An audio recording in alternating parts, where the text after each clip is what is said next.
John, may I have a pen off of that desk, please? Yeah. Thank you. Oh. Yeah, those might not work. Oh. They look like they're special ones. You know, put them in a container that people steal.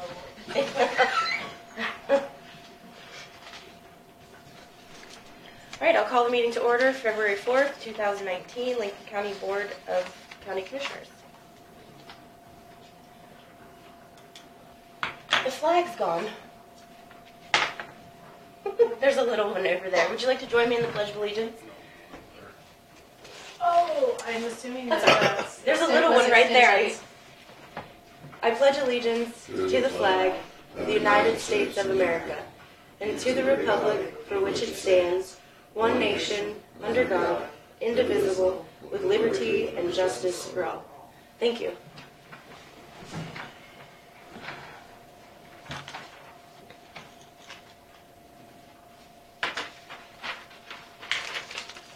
Correspondence? Yeah, thank you. We have from Cummins, from Lincoln Park Manor. I assume this is the generator. I think this would be our first bill from them for their maintenance contract that we signed. We signed a 3-year maintenance contract with them to do what is the checks? I don't know what they're called. Annual checks. Inspection check on it.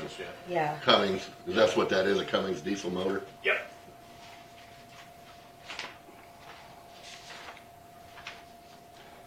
So I guess we have pre-approved that because that's part of the contract that we signed with them. He did guarantee us 2 years at the same price, and I think he had calculated a little bit of an increase for the 3rd year, but we signed a 3-year contract starting this year. And then this is from Phoenix Supply for Lincoln Park Manor, a shower kit. I think that is a shower bar setup. Okay. One of the residents grabbed the existing plastic one. Okay, so like the surround. So this is more of a grab bar style. $272.54. Correct. This is a newsletter from Lincoln, to Lincoln County Board of Commissioners. It's North Central Regional Planning Commission. This one's mine, yours, and yours. And we have web fund approved applications. And I was at this meeting, so if anyone has any questions, I can answer. But I'm going to set those down for the moment, and we can look at the minutes from the last 2 meetings. We had a special meeting, not a special meeting, end of the month meeting on January 31st, and prior to that was the Monday meeting on January 28th.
Does anyone have anything they'd like to address in the minutes, or I would entertain a motion to approve? I really don't see anything in particular that needs to be changed. The only thing that I got to thinking about when I was doing the minutes, and this is maybe more so for previous minutes, but if somebody's present on the telephone as a visitor, should they be listed as a visitor?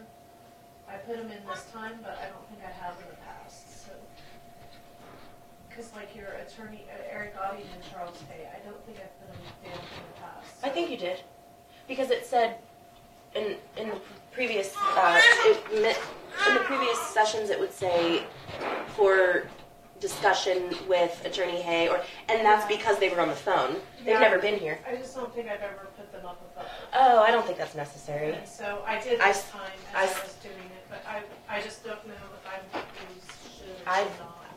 Actually, I've had requests in the past to not have a visitor list, but that's just because if they're not on the agenda, I mean, that's actually probably more appropriate that they were scheduled to meet with us as opposed to just coming to spectate the meeting.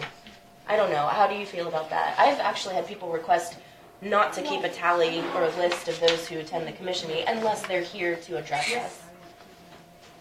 I see no wrong including them in the minutes, if they were here. Have you done that for all the years you've been clerk? I have, but Doris did, and I think Dick Salter did. I think we always have. And I've asked other counties, and almost all of them do. So, Well, we can discuss that again if it comes up. I would entertain a motion to approve the minutes from January 28th and January 31st. I make a motion to approve the minutes from January 28th and January 31st, 2019. I'll second. There's been a motion and a second to approve minutes from both meetings. I would like to say under the discussion, disclosure that for the January 31st meeting where we did our accounts payable and our payroll processing, we did discuss that we received the resignation of our newest hire, which would have been the human resource officer. So she is no longer with us, and that is included in the minutes for that meeting. If there is no further discussion, all those in favor vote aye. Aye. None opposed. On the January 22nd minutes, when we did the Council on Aging, I think we got one name wrong. oh,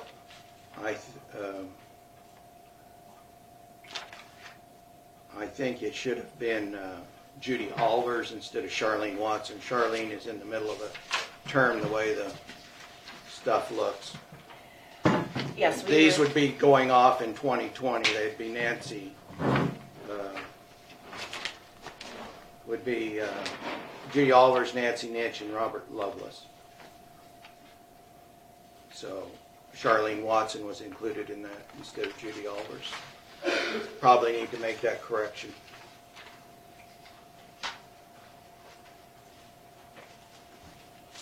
do you want me just to correct the minutes, or do you want to make a new motion, or? I think we need a new motion. I'm assuming that the person was named, but. I will move again, as I did for Judy Ahlvers, Nancy Nitch, and Robert Lovelace, with terms to expire on December 31st of 2020. I'll second. Can I make a comment? How did I end up with an extra year? I can answer that. You came on in November of 2016, and that doesn't count then as a full year. Yeah, you replaced somebody. You fulfilled a term. So all of 2017, surprise, and all of And then 2018. you gave me a letter for 2018 and 2019 that it expired December 31st, 2019. I don't have my papers here, so I don't. can't show you. And I That's think what they what we're- gave us. Is what that we're she trying to expired in avoid. December 31st, 2019. And I did not end up and give a letter to extend to 2020. you automatically could have. that Charlene Watson did. Yes. Those are the ones that they told us. The minutes reflect, and I've got the minutes from those meetings. Okay, so I'm a bit confused. Could you, are you willing to serve a second term? And does that mean it would be all of 19 and 20? Is that what, or you're saying you're here because you don't want to serve that second term? I'm here for the budget. Okay. I just came early Judy. in case you're pushing it. Judy, I guess I would say to you, if you want to end in 19, I would just hand in a resignation for your term, so we keep the terms in sequence. So, you know, if you don't want to serve this extra year, that next. And who's going off? Okay, it's to be staggered. Yeah, just it will like be. here. Who's going off in 19? Charlene, Watson and Schneider, But March. she can apply for Yeah. a second. and then the one that just ended was Jan Dowlen. Kathy Moss, or No. No, Kathy Kathy- Moss will be. she's 20, just coming on, 22. so. It does seem like we're approving quite a few for 19 and 20. It's not even. We're not evenly. The reason was is because people made an error, or wherever the error was. It's because the commission had not been approving the members, and then when they started approving the members, they approved all of them at the same time who were already in term or starting term. That was a They're few years reducing ago, it 3 people too. and they're taking some Yeah. off. Yeah. Here, it didn't get typed up. It was to be whoever was appointed and sitting on the board finishes theirs, and then we go to the only 7 people. Okay? Whatever makes you happy. Would you mind if we continue this discussion since I have someone on the agenda, and we'll just talk to you about that when you bring the budget? Okay. Greg, if you're ready. Yep. We'll try to keep us a little closer to time frame this Appreciate week. that. Yes, sorry. I'm not ready to discuss. All right. I invited Jonathan Michel to be here. Obviously, he's not going to make it. First off, most of you probably already know, this is my last week with Lincoln Park Manor. I've got some proposals here, estimates for the roof, flat roof portion of our building. One of them is extremely high versus the other two. You're looking at about 50,000. I'll just hand those off. I don't know. We'll probably need to give them to Dawn after the day. So.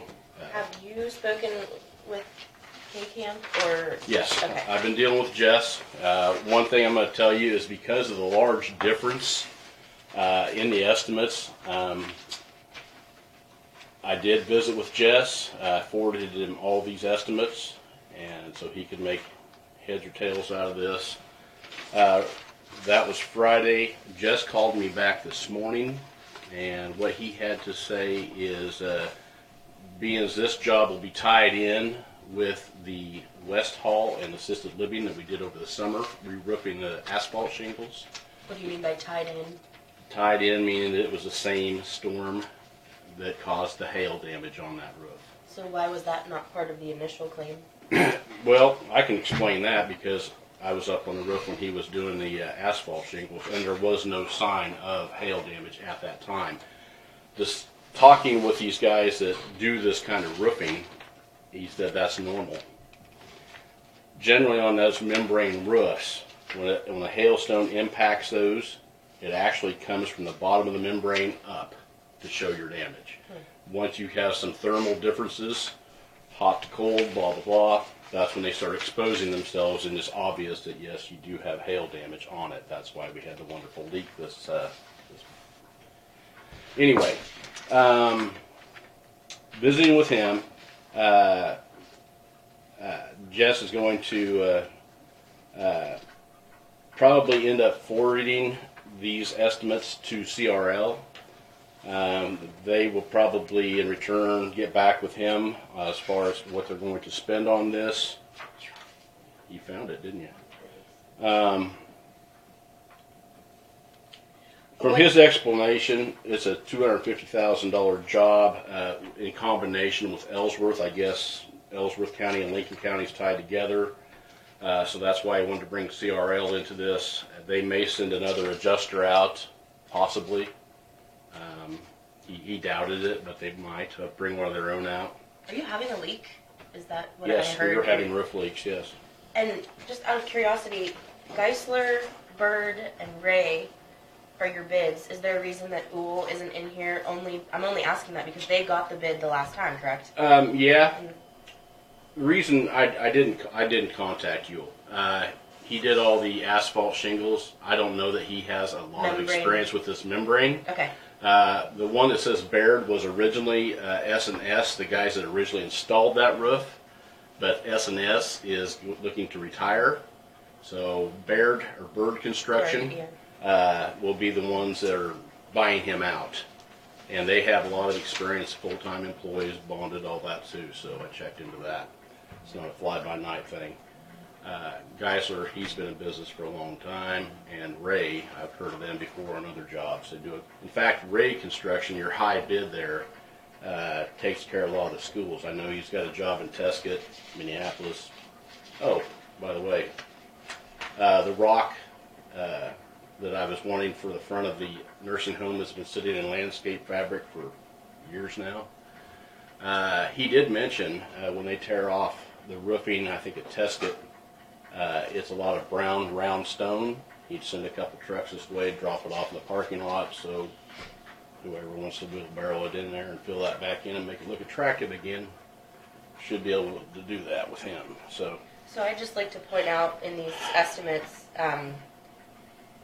there's no cost for removal from Bird. Did you notice that? I did notice that. There's a removal cost of $7,250 on Geisler, removal cost of $12,496. Double that, I don't know why. First layer and second layer. So that's $25,000.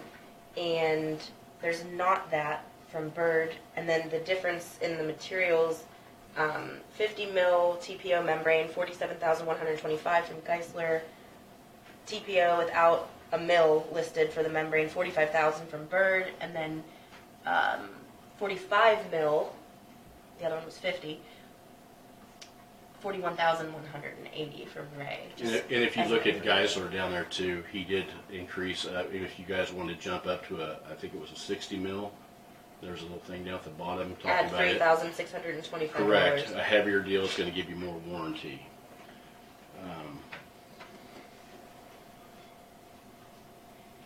Personally, watching the guys on the roof, I know Ray is very high right now, and visiting with him and Jess may get together and do some changes here because he's looking at taking off layers of the roofing underneath. You've got your styrofoam type material and some other layers there. Talking about taking off 1.5 inches of material and replacing it, because if it has any moisture at all from all these pinholes, you don't want to trap that moisture underneath there. So that's where he's looking at a big scale, because he did a bore test and everything on that roof. Okay. Well, and also he's one very thorough. There's an expense here listed, $21,152 for insulation. Right. So what is K-Camp responding to this? Is what that's what I'm saying. Jess is going to send all these to CRL. We'll get back to you guys. More than likely, you'll be looking at about $50,000. Be my guess is what they'll cover. So he may end up having to visit with Ray Construction and Now, when it was leaking into the building, you had leaks here a couple Correct. weeks ago and all that snow. Now, does some of that inside, underneath, does some of that need replaced too? The ceiling tiles? Drywall and ceiling tiles. All of that inside in there, Yes. or whatever, that's insulation? Yes. That Yes. would be part of this, huh? Yes. Okay. Why are you saying there's a max 50,000 on the claim? That's just what Jess threw at me. He probably Because it thought was it would part be of a previous claim, so it's like a... correct, but an he's going to addendum deal with to it. CRL and see how they're going to work that for you guys. Okay. Okay. In addition to that, with all three of these guys, with the HVAC unit for the kitchen up there, we've got ductwork and a rooftop unit. They all wanted to have that ductwork removed so they could get access to the roofing around there. I've got 2 proposals, both from Street Plumbing. One is time and material, which would probably be your best guess. The reason I'm going to throw that there is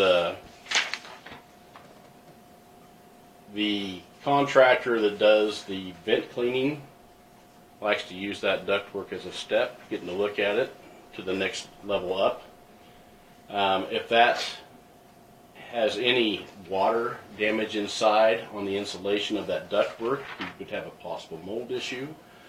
So when they tear this thing all down, they'll strap it on top of the rooftop unit, they'll jack it, they'll do all that stuff. But if there has to be, for any reason, of rebuilding a piece of ductwork, and more than likely it would just be that top layer, there's a feed and a return down below. But if they'd have any kind of moisture issues with that, they may have to rebuild a section. The other one he threw at me, and I had to cringe a little, I was like, holy cow, we're just removing ductwork, was that number. Looking at it from my perspective, I'd go time and material with them to remove it for you, because there may not be any problems at all. Any questions on that? And to guess what time and material would cost, they don't have it here. You're looking at $60 per man per hour. Hourly rate, 60. Should be right there. But we don't have a ballpark figure. It might be $5,000 or $10,000 or $500. He estimated 6 hours. Oh, 6 hours is, yeah, Oh, okay. was said in that. I didn't see that. I'm sorry. Okay. Yeah. So, anything else there? You should probably have more than one bid, I would think, for the procedure.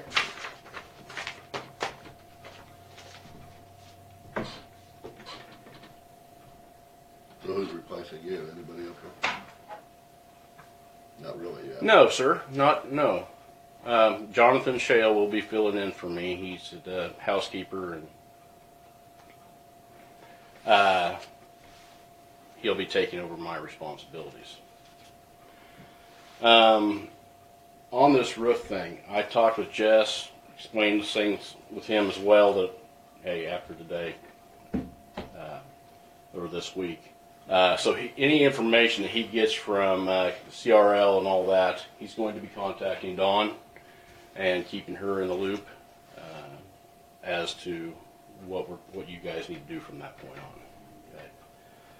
on. Okay. Another thing I have to bring up real quick is for the Kansas State Fire Marshal's office, I have to put together a form of information on the generator. Now, I've got everything that I need except a fuel distributor. Cummins filled the fuel tank as part of their bid. We still do not have a vendor as to who is going to keep this thing up. Right now, we're just under 3/4 of a tank. We're okay. But talking with the technician on that, if you were to run at 100% load, which probably won't happen, but if you had to run 100% load, you were looking at 1 point something days of use of that generator. So it's important to have that emergency person that can get down here and fuel this thing. So you guys might want to work that out, or if you want to make a decision. Out of curiosity, it hasn't been used, is my assumption. In The generator? Uh-huh. Yes. Why? It runs weekly. I do a monthly test and our annual. But it runs at least once a week for about 30 minutes. 30 minutes. Mm-hmm. So for how many months has that been? It was installed in June. 30 minutes a week. Okay, so we're using a quarter tank of fuel for Right. 6 months of testing. How much fuel does it hold? Now, see, when we do the tests, you are not doing it under a load, except for once a month. I understand it would use more, I'm just saying, but we can expect to go through a quarter tank every 6 months. Yeah. If we're not using it, just testing it. Right. That's just How testing. much fuel does it hold? Just a little over 500 gallon. 500 gallons. And Yep. you haven't really used it in an emergency situation. We Oh, you have. Oh, We you had have? some power outages where it has had to. Oh, okay. Yeah. Good. Well, that worked fine. Yeah. Good. It worked like a charm. It's Well, great. that's what that's good. Been really good. Okay. So anyway, in order for me to get this form completed, I mean that's what I'm needing. I need to get an account number, contact information, and basically a description of how the generator will be refilled or resupplied in an emergency event. So whatever you guys come up with, if you want to use Mark or the company out of Beloit, Ag CBA. yeah, whatever. Used to be Co-op Farmway. Agco, okay, yeah. You know, we just need to kind of get that filled in, so we're following the fire marshal's requests. You have like a form for that? That What it, I'm right? filling out. Yeah, that's it right there. Okay. Yeah. So we would approve that and get some contractor like a CBA. Yeah. Make a contract with them to do this. Right. Okay. Yeah. Fuel distributor contact information and account number for them. Why would they want the account number? That's pretty interesting.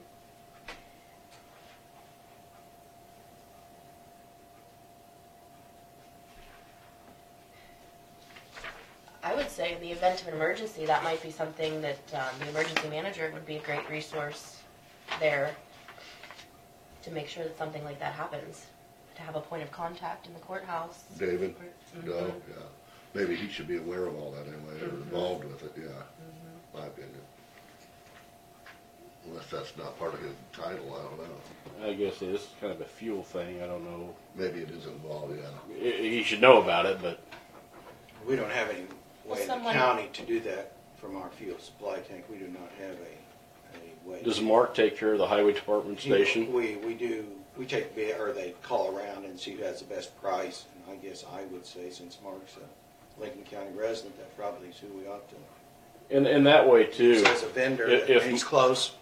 If we work with Mark, you know, you guys may want to make sure that if he has to pump some off, or put winterized fuel in that thing, so you're not gelling.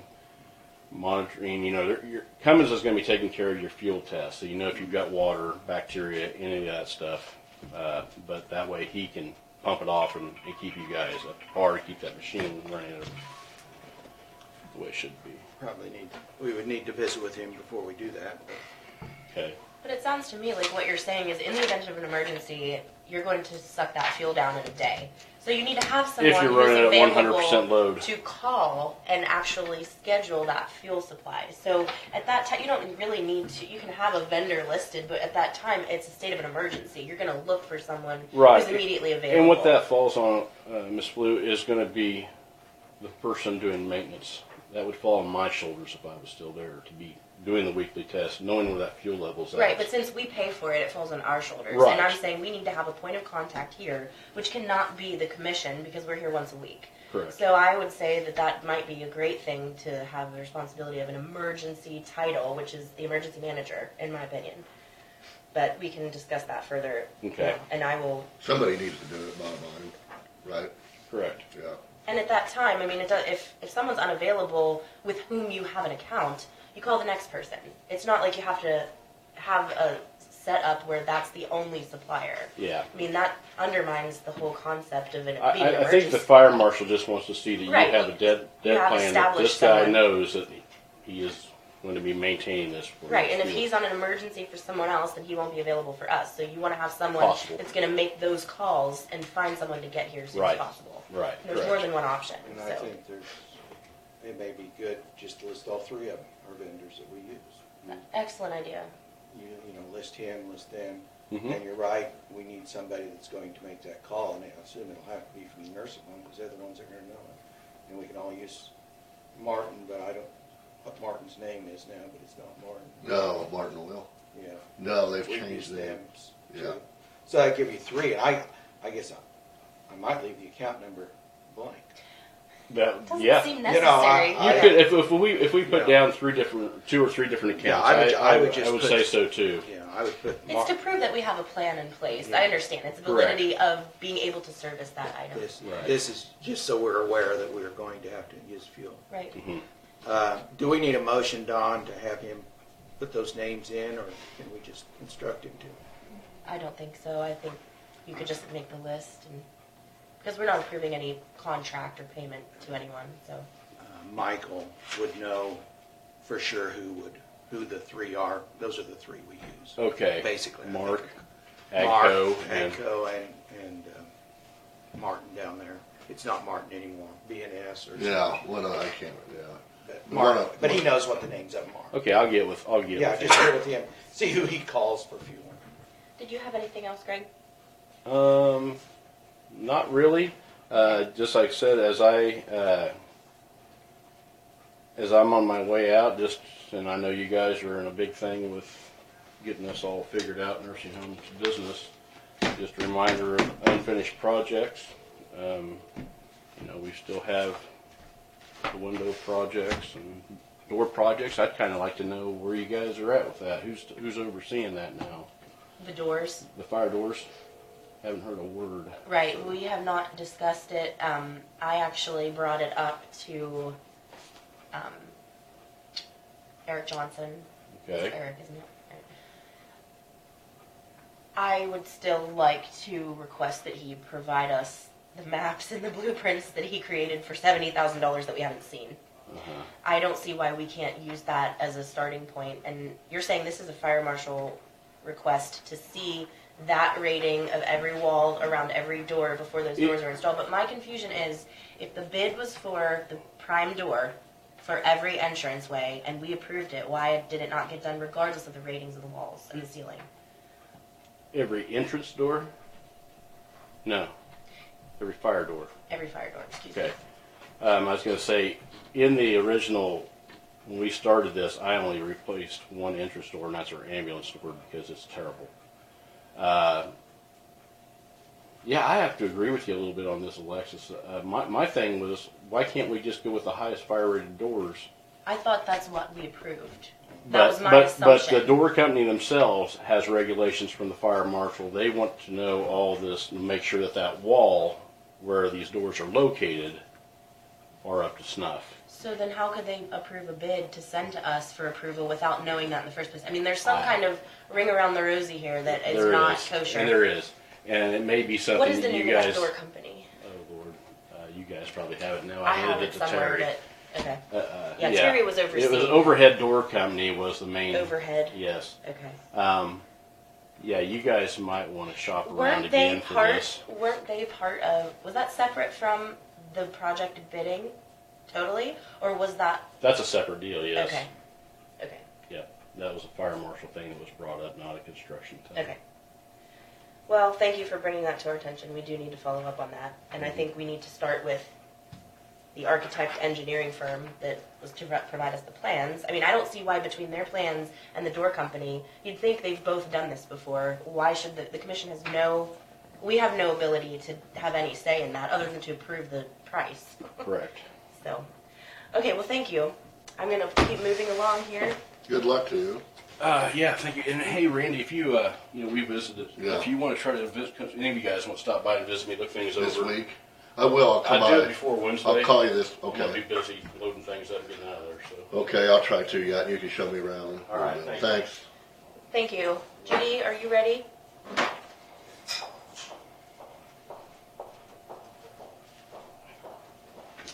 Okay. Going back to this board, Yes. I came on in November 2016. I think I replaced Sandy Adams. I know Adams Yes. was last name. Yeah, you did. Okay, her term ended December 2017. That was 14 months, so that would mean I was a full term. You're saying you finished out her term from that prior year through To the next December year, 2017. So you're saying yours should actually be 18 and 19. Yes. Yeah. Okay, Okay. I see. That actually Because makes a little more sense because 14 we don't months have. is over half. Are we? Okay. I see what you're saying. you were finishing an unexpired term. And, Yes. And then when it expired, you had already agreed to take the next one, which would be last year and this current year. Yes. Dawn, did you catch that? Okay, let's correct that. If everyone's okay with the dates there. Thank you for the clarification. When you This is first really asked, it was important like, that they my include mind was this in their somewhere. minutes, in the minutes.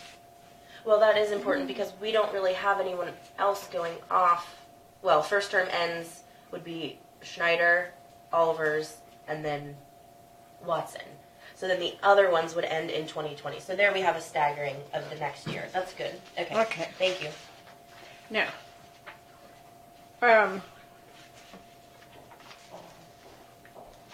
for the budget, Yeah, do you have, yeah, I'm ready. How much money you want, Judy? it says 40,000. You want 40,000? Well, that's, Let's see, there's We- 4 of us here, 10,000 apiece. Good luck. yes. Okay.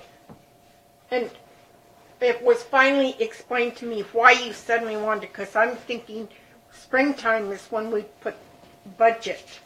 Maybe So see we that? had, don't you have copies? Did I? I thought I laid a copy up there, I'm sorry. Did I but I'm not bury it? sure. I have no Thank idea. God I brought a copy then. I don't have We one. can get copies. Wants me, Huh? Do you have it back there? I did not. I don't know what I did with it. I thought I laid it up there. Okay. So, And it is quite a bit less because our, how much less? I think it was 70 and this is 40, so that's not good. 35, because we don't have Teresa in her high wages. Are you We- aware that we only approved 75,000 for the entire mill levy? I don't know. Okay, I'm just asking. That's what This happened is this just last what budget. I was told. You're the and president this- now, correct? Yes, Okay. for 2 weeks, something like that. Wait, you mean there's going to be a new president? No, I have Oh, been you've only. been. Oh, I see For what a you're total saying. of You're- 2 weeks. You're new for 2 weeks of the presidency. I understand. Okay, and we did hire Becky Rathman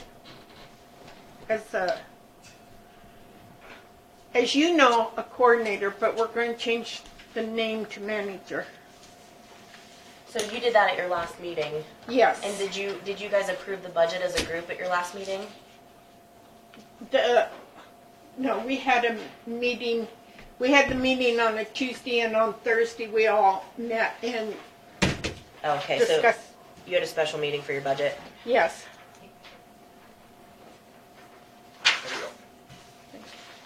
Okay. Thank you, Doug. Thank you. Now, this is for a year. We're talking.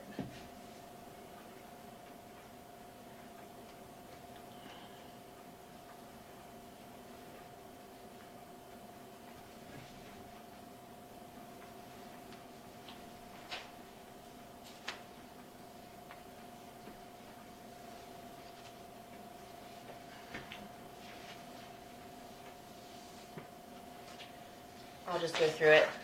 Wages 12,000, FICA portion of the taxes 900, liability insurance $163, rent $1,200, telephone and internet $2,500, bank fees $60, office supplies $540, postage $500, officer's bond $140, North Central Flint Hills Area Agency on Aging $1,500, Kansas annual filing fee $40. I assume that's for the 501c3. Mileage for delivering meals, $3,700. Homemaker services, $5,000. Bus passes, $1,200. Newspaper ads, $2,500. Miscellaneous, $1,600 and change. Professional fees, $6,400, totaling $40,000.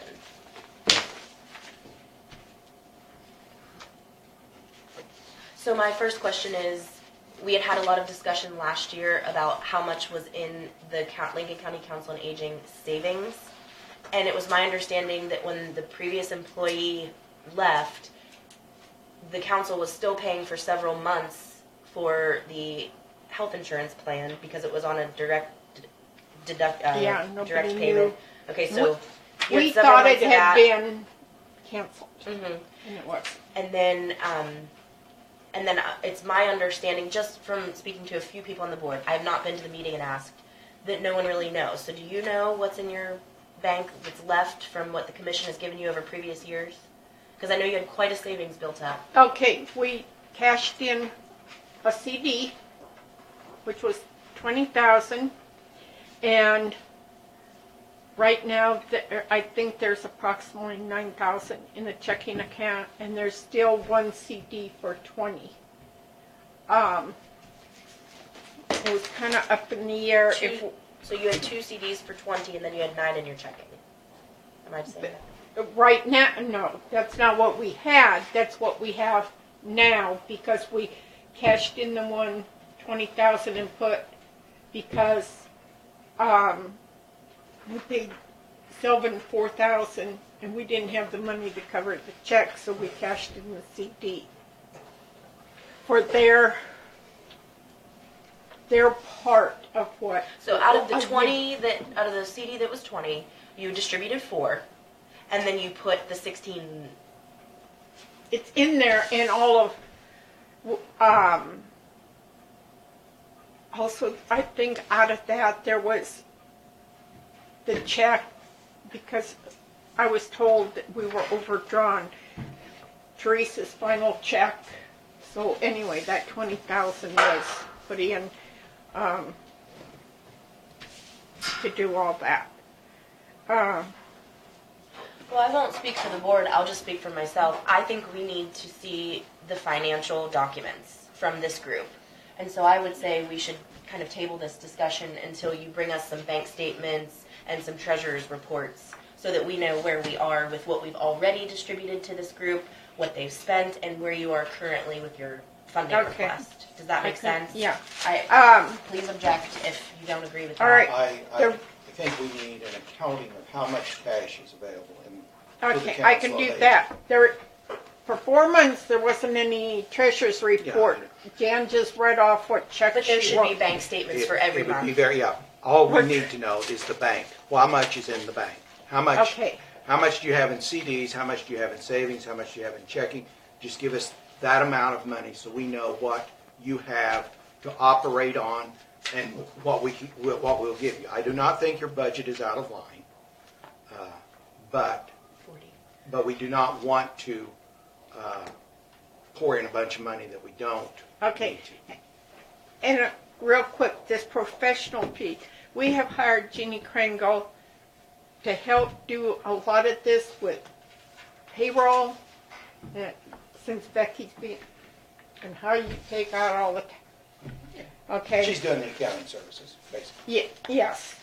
She's not on our board, we're just. Is that a year's estimate for those services? No, Or does that include something? but we were also worried, heaven forbid, if we had another lawyer, where are we coming up with some money? I don't want a lawyer, believe me, but we're trying to think. Well, you need to protect yourself in that. It doesn't mean that, this budget doesn't mean that you're going to spend that. It just means that those are possibilities that will come up and that you will be covered, so. Like we're trying, we would like to see the bus passes used more. We are helping someone with house cleaning, and we've heard of another one. We also just got a report, a senior needs a ramp. Here again, they won't tell me who, but I'm talking with, I think an insurance company. I'm not sure who, but they're asking for help. So we're trying to do a few more things. Okay. And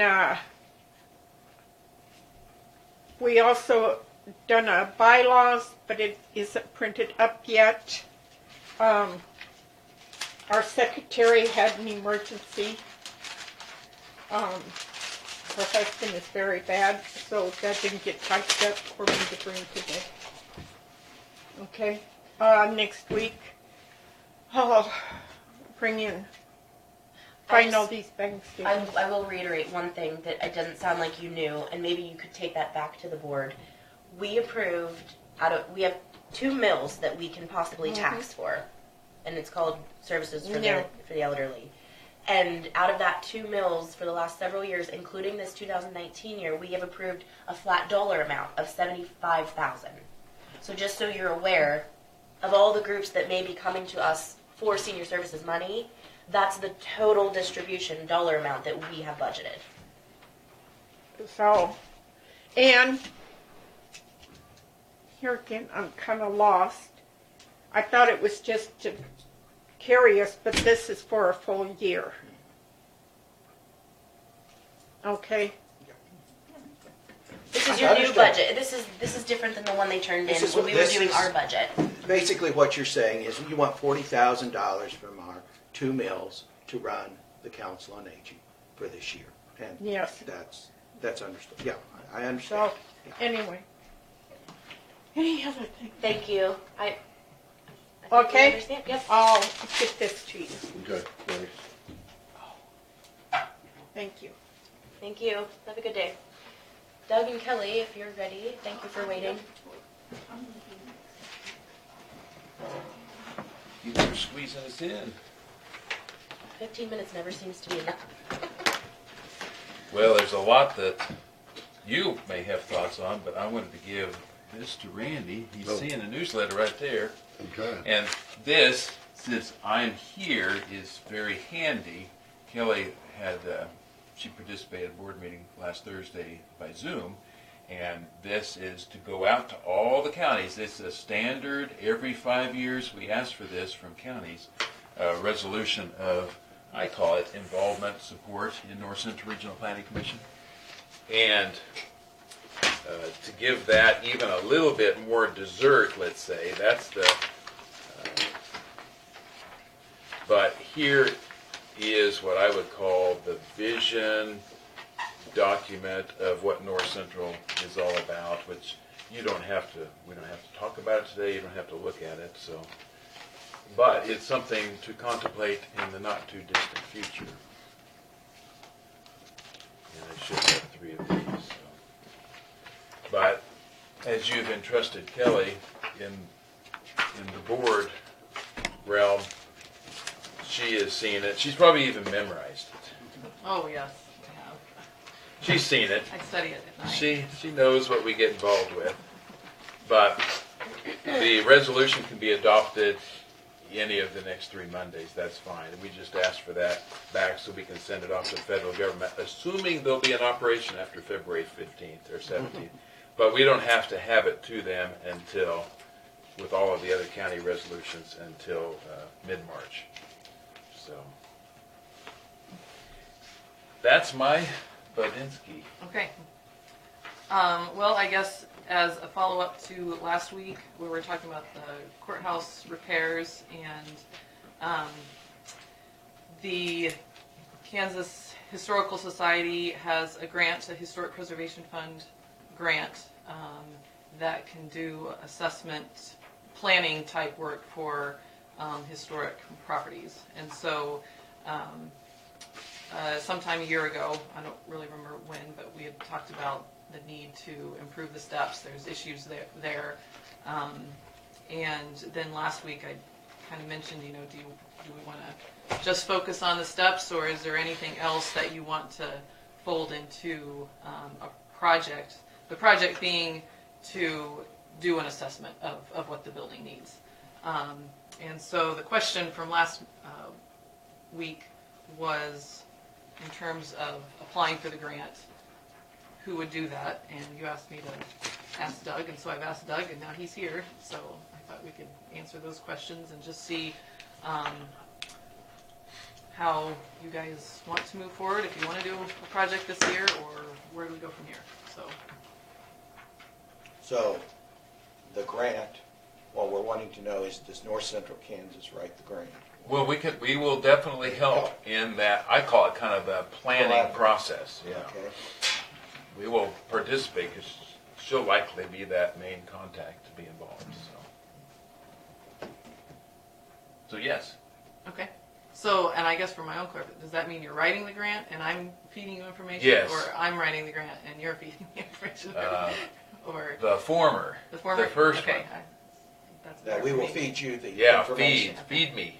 Feed you, and then you, and, We'll put the pieces together, the puzzle. okay. And actually, very timely, but yeah, I'll be highly involved, but I have 2 staff down there today learning about this process more in depth as far as the current things. There's a workshop on it in Topeka today, I guess.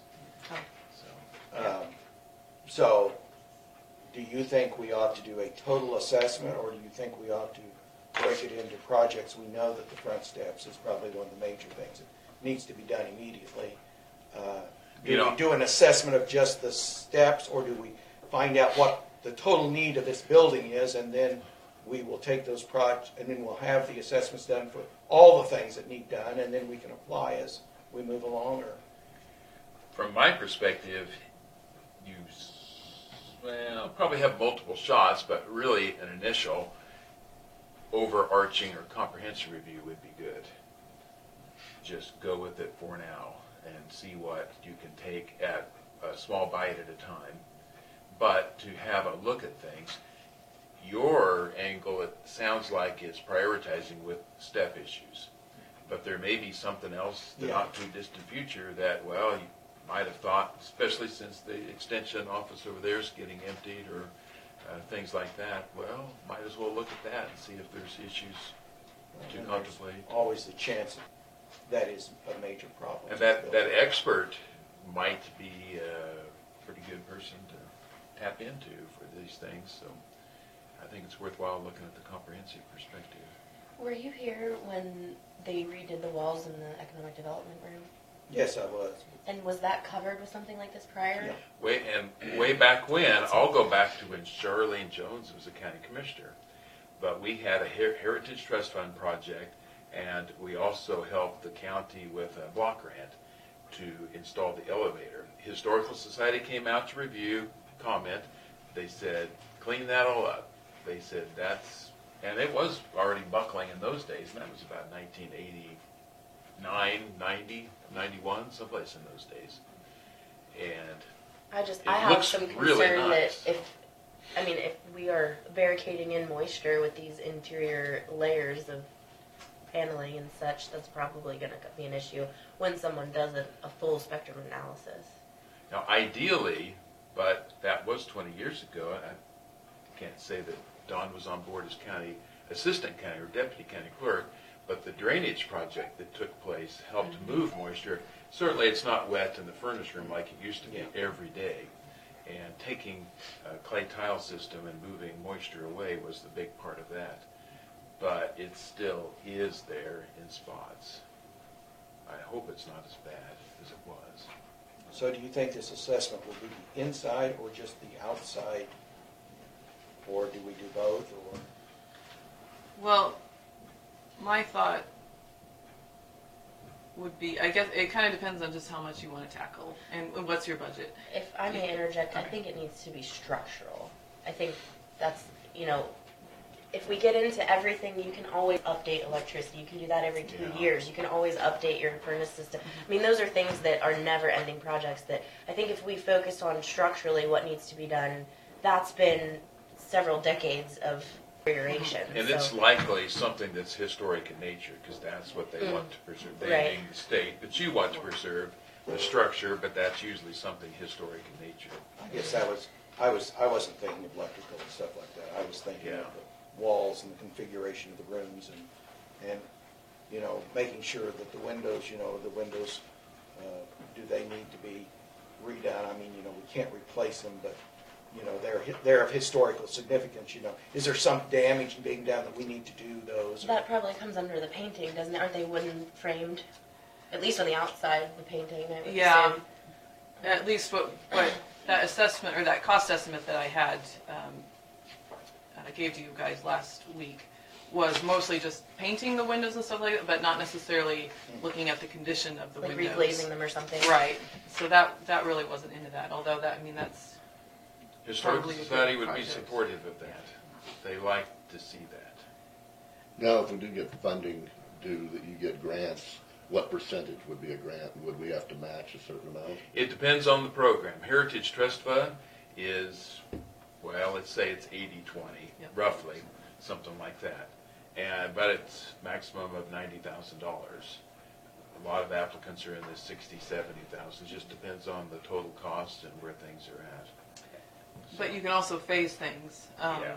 So I was talking to the Hodgman County Economic Development Director, and they've done all their windows in their courthouse. And their courthouse, I think it's got to have more windows than we do and bigger windows. And they phased it, I think 5 or 6 phases, so that they could apply 5 or 6 times at the maximum level, 90,000 each time.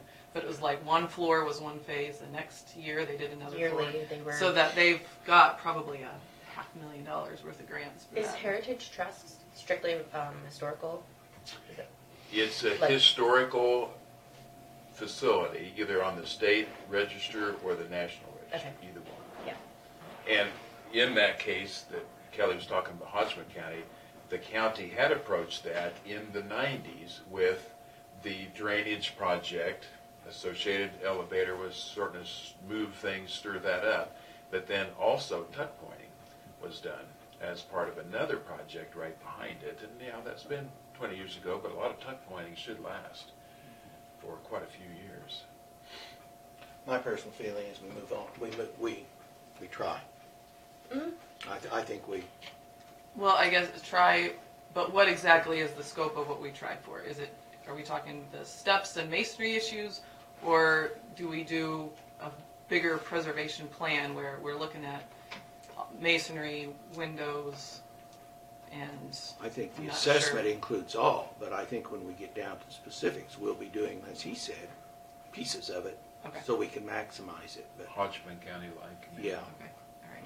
but I just want to know I what think- the I extent think of what you're- we're assessing. I think you need to assess the tuck pointing and the steps and the whole thing. To me, Everything exterior masonry, Yeah. and then exterior painting and wood preservation type. I mean, we may have some pieces of wood that have deteriorated to the point where you don't just want to paint over them. Okay, But Is I that think what we you're just getting need- at? I think we just need an assessment of the outside of the building. okay. So We can did preserve it. speak, I don't know what Kelly filled you in on, but we did speak with a local stonemason who said that front step issue may turn into a complete demolition rebuild because of the nature of the Yeah. connecting problems with the poured cement steps and then connecting them to the stone walls. And because it's suspended and you can walk underneath, Mm-hmm. it's kind of a logistical problem. But he did say the back steps are a pretty simple fix. So if we just had some simple tuck pointing that needed done on the exterior walls, my one concern though is that going to, if you're looking at the exterior wall, you're looking at not necessarily interior, but the interior of the exterior wall, which if you have that much deterioration on the first 6 inches on the inside, there's no use in just helping the outside, support. So that would be something to contemplate. Do they need to get in here? And Right. our maintenance person had some concerns about how far in some of the grout had deteriorated on this inside of the outside wall. So I'm thinking just outside walls, but it kind of consists of both sides of the block. Right. So, like on here, But Yeah, we need to not here, concentrate but- on those steps, right? Yes. The steps is a primary issue. Yeah. We right? could phase within that project if we had to and say the steps are priority and then the structure of the outside, supporting Okay. walls.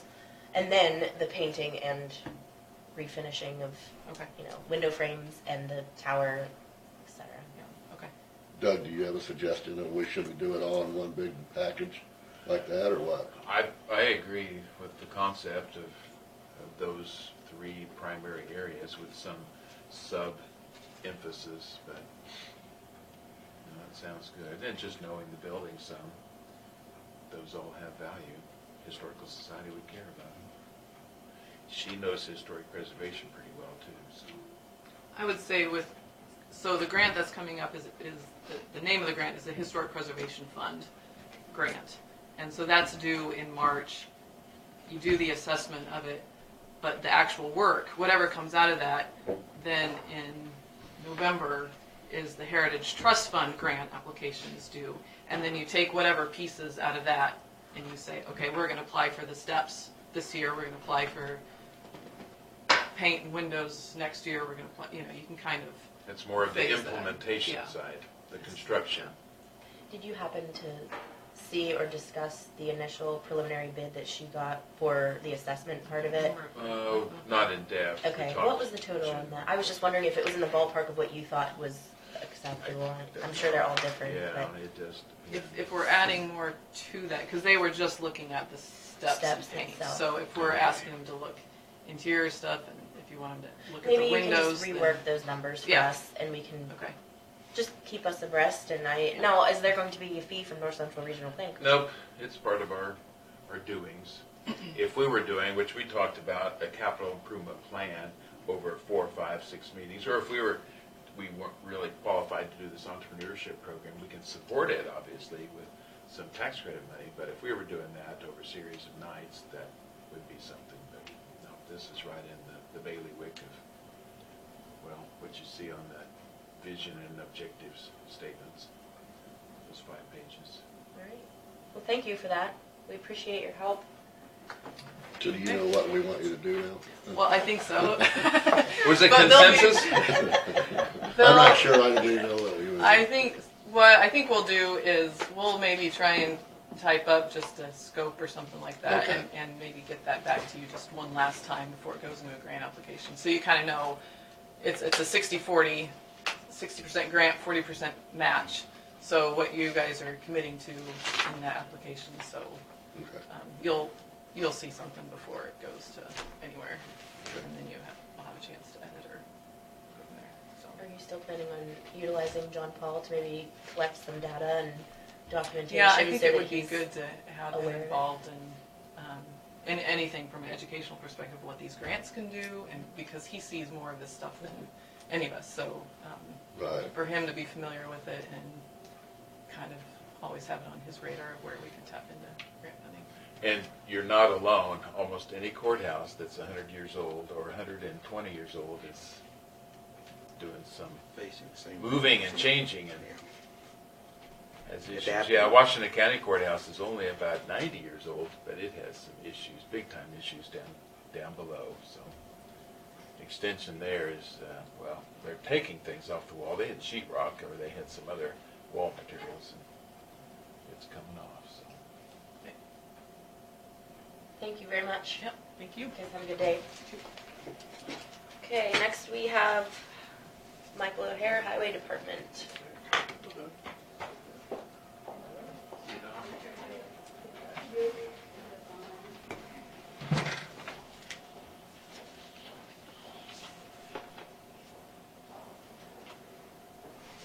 Good morning, everyone. Hello.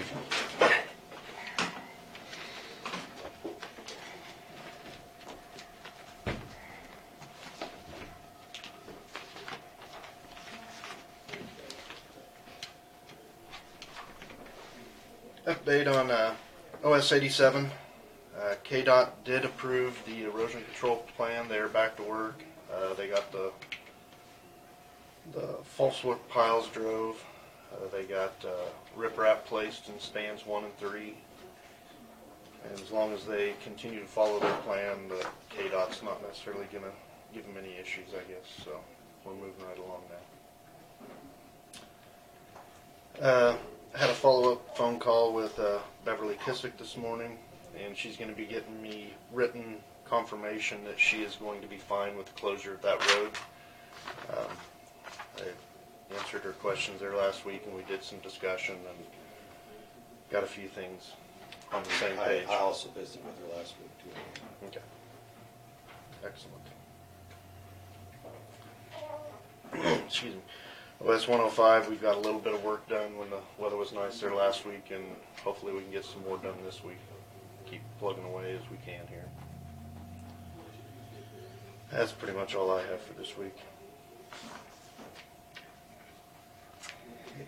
Yeah, we've been working, trying to haul some road stone from Quartzsite and trying to fix up some bad places while we're able to get around and work on Yeah, them. I noticed you have some. That looks good, too. Thanks.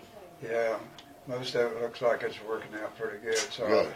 hope when it gets wet it'll stay that way. Yeah, it's a weather cooperator. Yeah.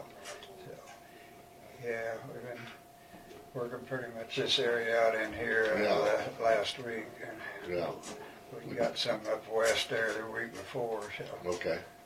kind of working around getting most of that fixed we can while weather permits. And some of the guys have been out trying to blade some of the roads that were tore up and stuff. They kind of dried out, froze out, and trying to get some of the clods and ruts filled in on those. So, Yeah. like you said, boys just think of getting started on the bridge out here again, and the weather turns off like this and Yeah. freezes them out again. So hopefully we'll get it one of these days. Other than that, I don't guess I have a whole lot more. I had one I know you guys have had issues trying to get good gravel, right, because it's being depleted out of a lot of the pits. Somebody I know contacted me, said they have south out here's probably some, they think, pretty good gravel, and would open up an area, and I'll give you their contact, Michael, because at least you can test it or check it, Yes. because they're willing to sell some, and obviously we need some good quality gravel, so I'll get you with them later, Mike. Yes, that'd be great. Okay. Yeah.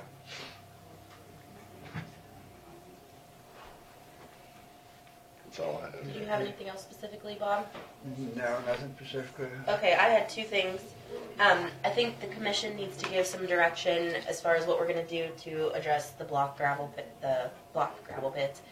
I had asked Michael, I know we briefly discussed it in the meeting, but I had emailed him and asked when exactly the state will come out, and we're basically just looking at sometime in the spring, so it's kind of open-ended. But I do feel that the commission needs to respond with a letter this time. Last time we received a letter from their attorney, we sent you out in person and you spoke with the family. Now I think it's appropriate that we respond in writing. And so my suggestion was we tell them that we send the agreement. You did send me that agreement. We send a copy of the agreement that was the original agreement. And then from what year was that? 1995. Okay.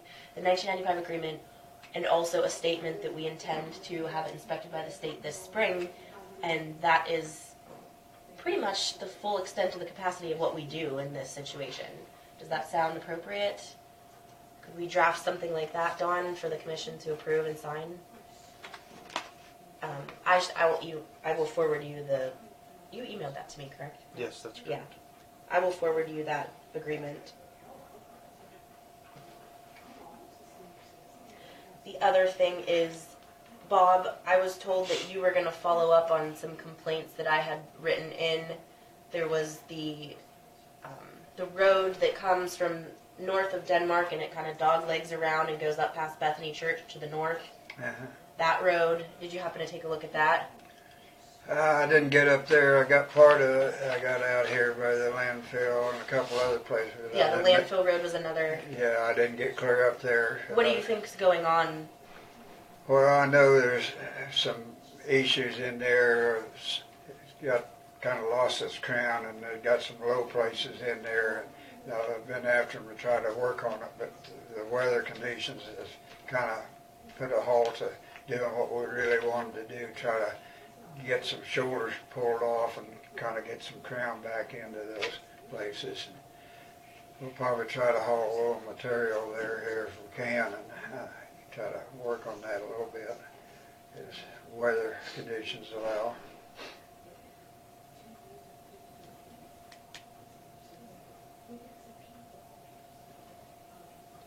Is that the same operator for those two routes? Mm-hmm. Is there do we need to learn how to put a crown on? I mean, if you're saying that it's obviously it's not just happened, it's been a while in this shape. Some Yeah. people out in the country refer to it as the cookie sheet. You got a flat, and then you got little ridges on the edges, and then you create kind of like a riverbed. Do you think that's something that we can do training on, or how do we? That's a lot of work to reestablish if it did have a crown on it, if it's been dug out like that. How do we come full circle? Between, like I say, the blade and traffic keeps packing it down and beating out your crown and stuff all the time. If the blade don't keep working at it and try to keep building it every time it blades, well, it eventually gets that way. So you're saying it's not an operator issue? You're saying that's a normal Well, situation to encounter? Like I say, it's not totally operator. Any road, if you don't, he needs to maintain it a little better. But any road's going to get that way. The traffic keeps beating the center down and pushing it out. So you have to keep working, pulling it back every time you blade. So how do you teach someone to do that? Well, you just keep working at them and trying to tell them and explain to them what they need to do. And we've been talking, we're going to try to get them in and do some talking with all the blade guys about some of the procedures, how they need to do and stuff, and see if we can get them to improve the way they do some of their blade work. Have a problem with them, they just want to move the windrow from one side to the other and not stop and fix a little place that's bad or something. So trying to work at them to get them to do things like that. So I guess I had one more thing that I wanted to bring up, not two, three. The outlying shops where the graders are kept, and then the actual mower that they share for those two routes, every mower deck is on a tractor that sits there, correct? So we have 5? Mm-hmm. Okay, and what else are those tractors used for, other than the mowing? That's about it. Once in a while, I'll call a roller or something like that, or something like that. But most of the time, it's just for mowing. Okay. I was speaking with some different counties of our size at the meeting there that we went to in Overland Park for the annual meeting, and they're starting to contract out the mowing. And I'm just wondering what kind of expense we're acquiring to do that. You know, how much time are the blade guys losing doing the mowing and not doing other projects, and what kind of maintenance upkeep do we have on those 5 pieces of equipment? And then, because some of the concern is every year the Johnson grass heads out before we cut it. So then we cut it and blow the seed everywhere, and then it looks bad on our noxious weed. So unfortunately, both of those are under your direction, and you've got your own little, cat chasing its tail situation. So I'm wondering if that's something we shouldn't start contemplating. Well, most of the time, of course, like I say, we kind of counted on the spray man to get that knocked down before it kills the seed, to get it sprayed. Well, that's under your purview now, so that would be up to you to make sure it happens. Yeah. I mean, if he was his own independent department as it used to be, then you could say that. We wanted him to do it, but now it's up to you to make sure that happens. Or I think we could do some cost analysis and see what our results would be for contracting out the mowing. I mean, I think last year it got done twice in most areas. I know you shoot for 3 times. That would be once a month for the hot summer months. I'm not sure that's, it seems like it's too late, kind of, before it gets started. But then I know once you cut it, it's growing like mad if we get a rain. We may need to look at what contracting numbers would be and how much time. Are they dedicating on their time cards the days of mowing? Yeah. So you can easily look that up and see what you put into time, manpower and time. Yeah. That's all I had. Yeah, it's expensive, I'll tell you that. To do it ourselves? Mm-hmm. I'm sure it's going to be expensive to contract too. What would be excellent if you could tell me what counties you know that are contracting, and then I could reach out to them, see who they're using, how they put bids together, because I don't know a contractor or a company that does do it in our area. Mm-hmm. Years ago I did hear of some counties out in western Kansas that tried it, mm-hmm. and it just didn't work. It lasted 1 year. Contractor said, I can't afford it. They gave a price that was astronomical, and there was nobody else in the area, so they just had to cut them, and they had to buy their equipment over again and start doing it themselves. But, that's been, 8-10 years ago now, but, we can look into it. One thing usually we try to do, we don't always get it done, but I like to run the grader with the mower to pull, because the weeds and stuff are kind of starting to grow on the edge, trim them off, and pull our windrow over. Otherwise, if we don't pull it over, they have to run outside that, and they only mow about half what they should be mowing. So that's another issue we have. Yeah. Like I say, it don't always work that way, but we try to as much as we can. Blade and mow together. Makes a lot better job out of it.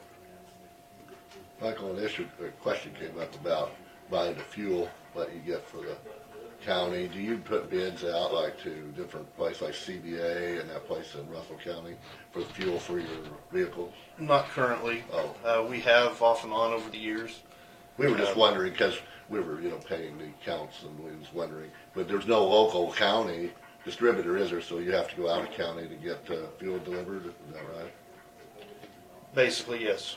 Yeah, because we don't have a big distributorship within Lincoln County, so you go to somewhere else. I was just curious if you bidded that or how that worked, or if you're working at Sylvan, probably just be handier just to get it from Russell County because they're closer, right? Something like that. Or, It varies. It's kind of convenient to be able to have it set up on a routine where we have it, like our outlying shops are only 1,000-gallon fuel tanks, so it's set up wherever 2 weeks that the delivery guy will make his rounds. I see. And keep fuel there.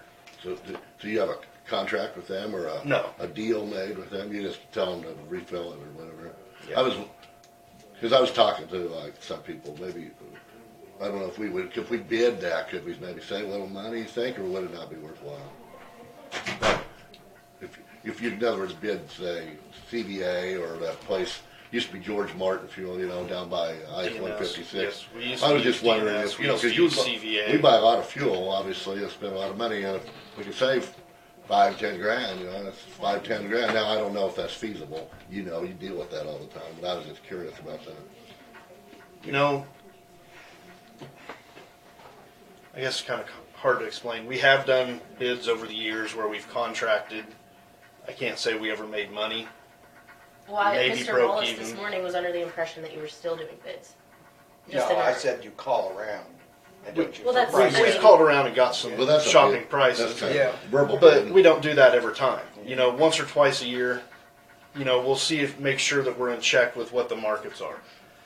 But when you're on a every 2 week rotation that becomes somewhat automatic, I guess it's a convenience for us to not have to call every 2 weeks. Oh yeah, no, I'm not saying do that, but But- maybe once a year or something. But You when know. you transport, when you unload or transport out here, how do you determine how to get fuel?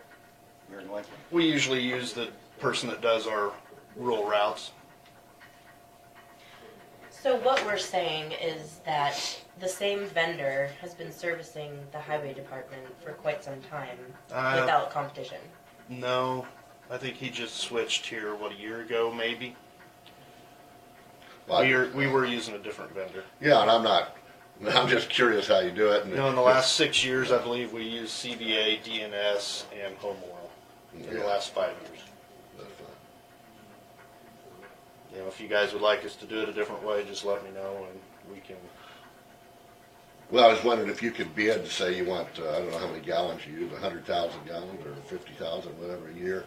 If you could save 10 cents a gallon or 5.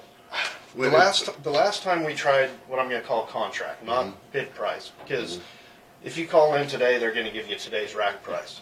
Fuel has become such a volatile source, and there's big movements daily. Okay. So I can call one company in preparation for what he's going to charge me. And that's all going to depend on what time he gets to that rack and what day he gets to that rack to get his fuel. So I could call 3 different people and I'm going to get potentially 3 different prices. And that's not even a guaranteed price because they can tell you what it is right now, but not necessarily when they put the truck underneath the rack. Does that make sense? So you can't sign a payment agreement according to the now price? Because I've never heard of that they're going to quote you a price now and then give you a bill for something different after they make it out there. I've never heard of any vendor doing something like that. We can't lock in like a. Well, you can lock in a price. Okay. But the last time we did that, it was not pretty. No. But it was Because they may not say money. they have to set the price so high because of the volatility of the market. They don't know what it's going to do and how much it's going to fluctuate. Okay. So to cover their tail, they had to set that price up here When if we would have been paying rack price, we could have been buying it for this price down Could here. save money, yeah. But you don't have to Yes. do it for the entire year, you could do it monthly. I mean, if you're saying it's coming every 2 weeks, then you're at least guaranteed your price for 2 refills, is kind of the concept. I mean, I don't know if that'd save you much money doing it that often, though. Would it? well, I'm all for capitalism in the market and free market and pushing the economy, and I don't feel like continuing to use the same vendor on a handshake basis is promoting capitalistic competition. Well, I didn't know it. I'm not questioning. I'm just curious how it worked, Michael. It's kind of like we get a propane contract for our house for when we I lock it in sometimes that way. But you're right. Sometimes that price could go down lower in the winter. So you paid more back last spring, summer, end of the summer to lock in that propane contract. So if you wouldn't have had it, you would have saved money if you bought it just month to month in the winter. But some years it goes up, so you don't know. And I know what you're saying, locking in a contract doesn't necessarily save you money, right? And I realize that. I'm just curious how you did it, Michael, more than anything. You know, and I guess it's convenient because sometimes, you know, when he does his rounds, you know, not all stations or outlying shops use the same amount of fuel every time. You know, it depends. There's been times where we've had rain in one part of the county, not the other, and they might only use 25% of their tank. Well, he's still going to make a trip out there and go ahead and top it off. Okay. You know, and for him, that's not much of a moneymaker for him. So, Yeah. Did we ever have our own fuel tank to carry from our Yes. central location to our outlying it's location? probably been 15 to 17 years ago now. Before my time, I think. What are they, 1,000-gallon tanks at the outlying shops? Yes. Yeah, we decided to eliminate doing that when we updated our fuel facility, and we did not put any fuel rack offloading capabilities on it at that time. Just as a money-saving expense for the construction of it, or? I think a lot of it boiled down to the truck itself was needing retired, and instead of updating that truck and having an employee with the hazmat certifications and a person available to run that truck, because I know at that time there was an additional employee that did that.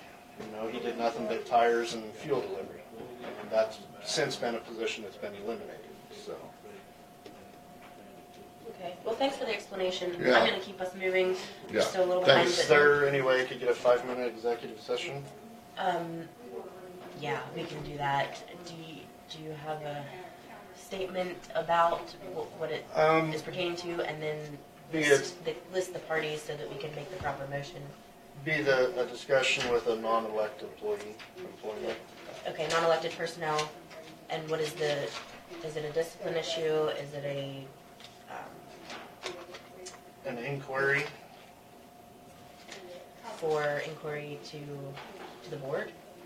Yes. Clarification, I guess.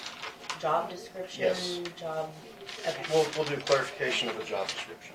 okay.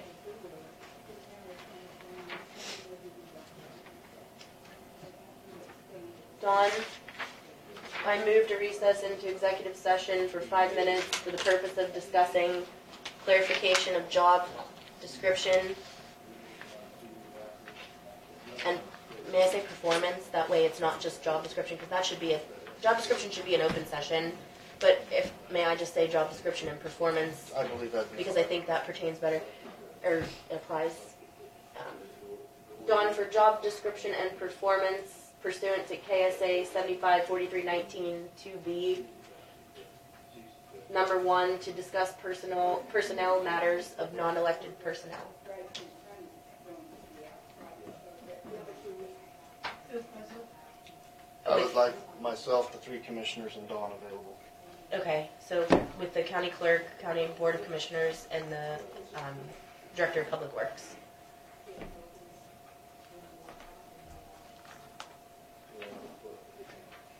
A second.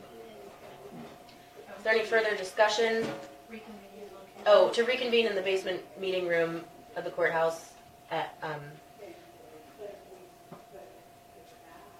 guess it would be 29, or is that at 29? I have 11:30 right now. Okay, we'll start it at 11:30. Okay. to 11:35. If there's no further discussion, all those in favor, please vote aye. Aye. None opposed. Who seconded that? I'm sorry. Randy. Okay, that's what- You do. You guys didn't have anything else for? No. Yep, Okay. thank you. I have an answer for that because it looks like Okay, next on the agenda, we have Shirley Small, and Mike, I guess you're here too, for Sylvan Grove Senior Center.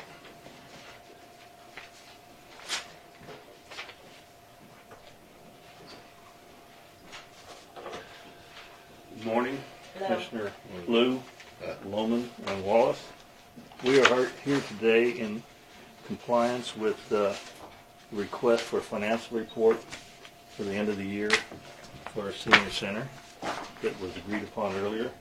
There's that front page of the agenda shows what's in the packet. And we don't probably need to go through it unless you have questions for us. I don't plan on reading any of it.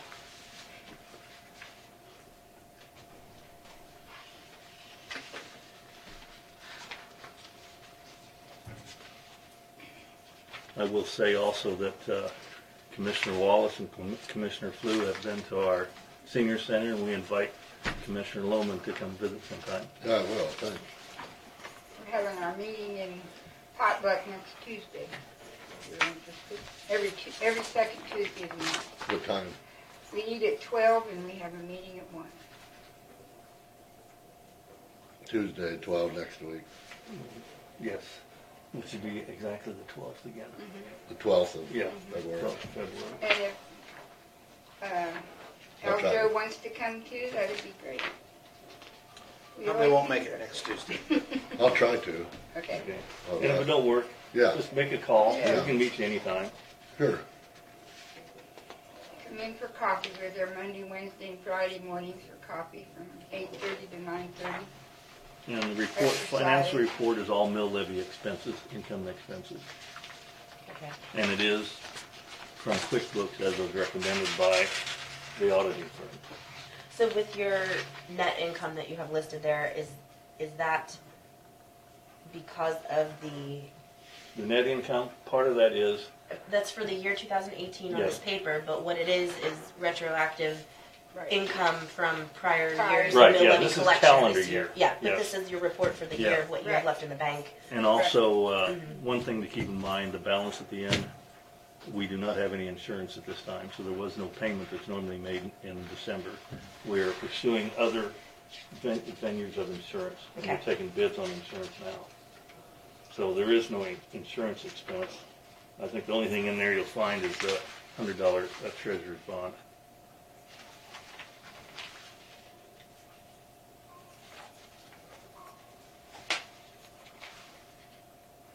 So these two payments that I see, 6,000 and 4,000, that equal 10,000.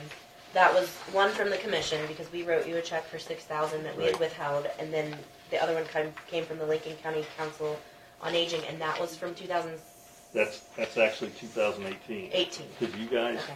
the commission funded the LCCA in first funding, and I think they received, you held the second funding for the I was LCCA. just under the impression that we gave you the 6 because of 2018, the discrepancy with the disbursements. So then the 4 you collected was actually from 17, from the Right. Council on Aging. Right. That's my understanding from Okay.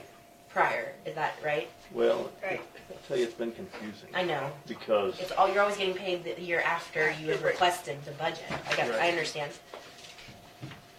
this was actually, this shows cash received this during calendar year 18. Which is all your income and then all your expenses. Right. With a net balance of 6,000 at the end. That's net income. Yes. Mhm.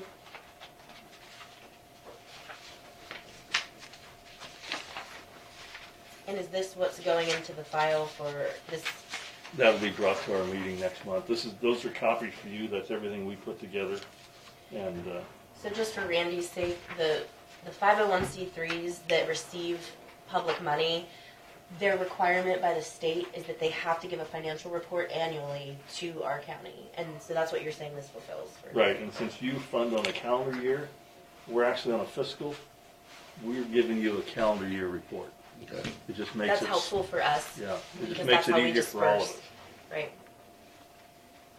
Well, thank you. I think this is the most comprehensive explanation of finances that we've seen. Well, So, Shirley and I. QuickBooks must have been a good investment. Well, it was. Shirley and I put this together Uh-huh. in the last week, so we wanted you to have the full information from where we're at today.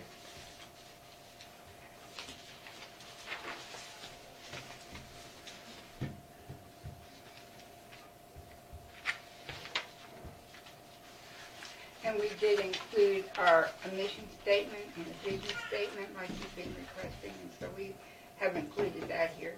And I apologize for the red stripes. Yeah. Our printer needs to be cleaned. So you're gonna be moving to a new building, huh? Yes. And give you an example, Luray Senior Center has repaired a roof on their existing building, and it collapsed. And that, our issue is, as it states in that last page, what's going on. And that's why we're moving, because in the end, ours are going to go down with the one next to us, because they are. It's not even a common wall. It's a shared wall, and it's not a structural wall. And the original building was one continuous building that's next to us, and there are holes in that building big enough you and I could fall through individually. And it's had 9.5 inches of rain in October and 29 inches of snow already. I can't imagine what it looks like next door. I have been in our basement, and it's a shared basement. I call it shared.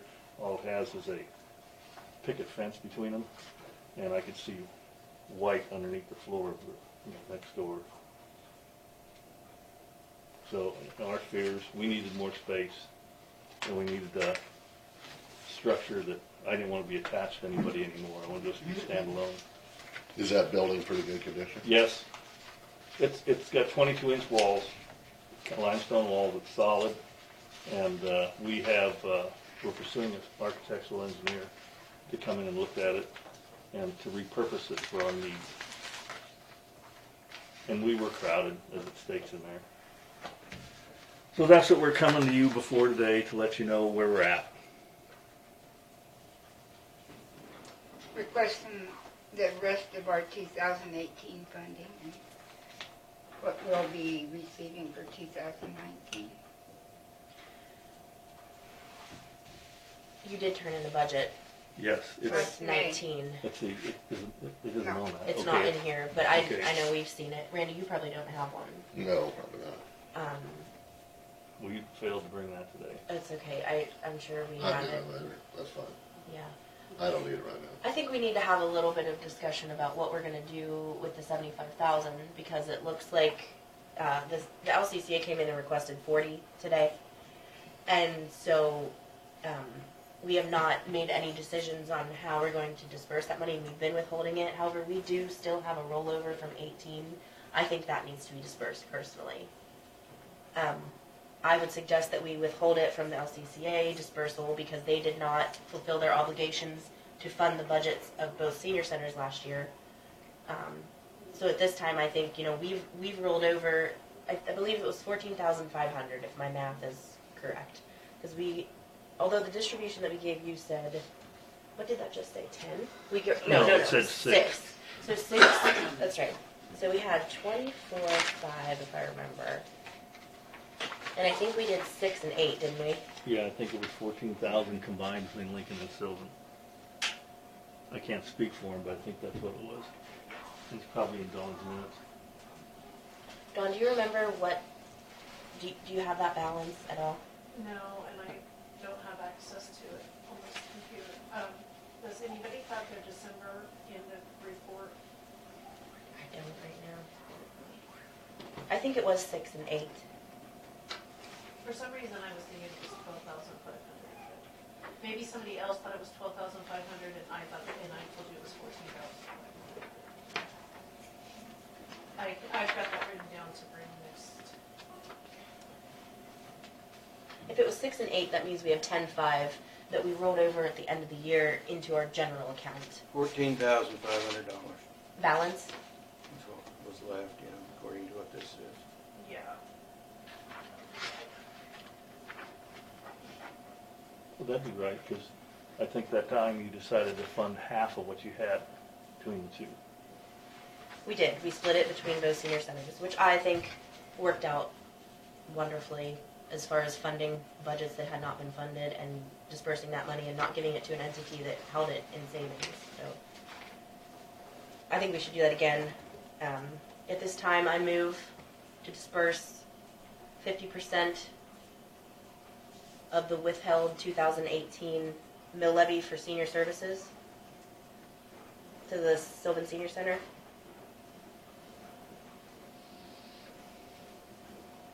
How much is that? That would be $7,250, and the remainder would be the same dollar amount. And I guess if Lincoln Senior Center wants to come and request it, we're still sitting on it.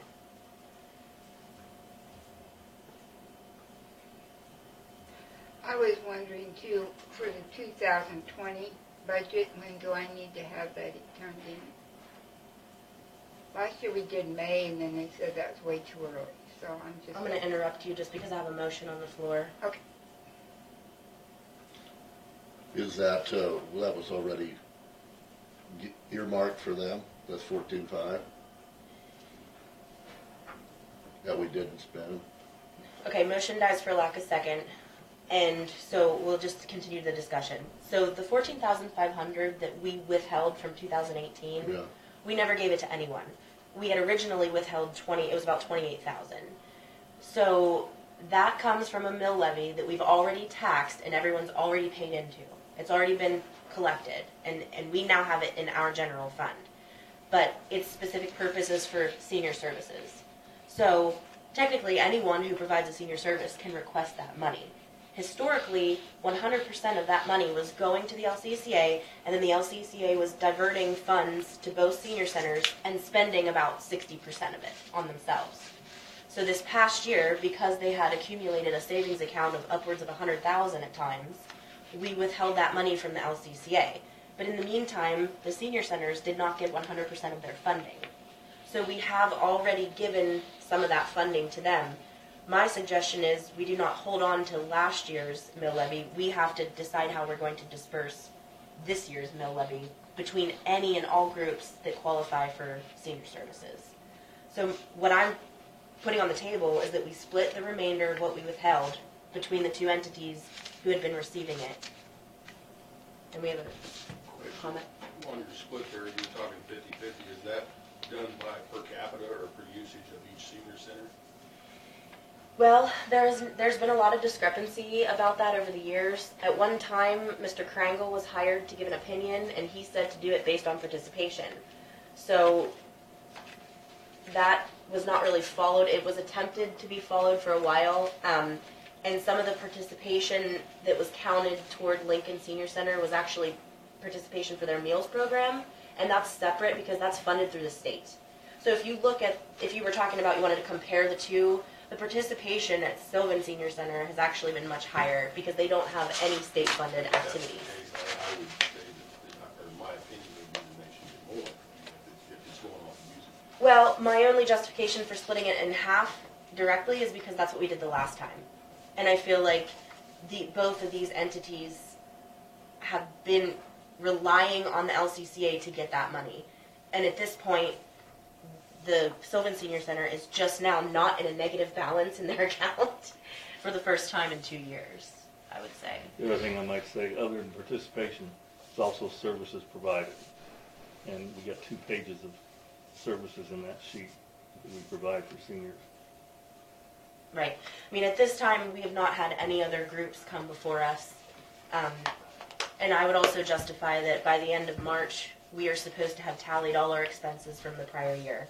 So I think distributing last year's funding in this early part of the year clears up any prior issues, and we can start from this year forward with the 2019 budget, deciding how that money is spent. I mean, we had Judy Ahlvers in earlier, and she said someone was requesting to get a handicap ramp. And I don't know what the qualifications are, if you have to be a group, a 501c3, or if that is a service that can be directly funded through the LCCA. But I'm not opposed to any of that evolving into how we distribute those funds.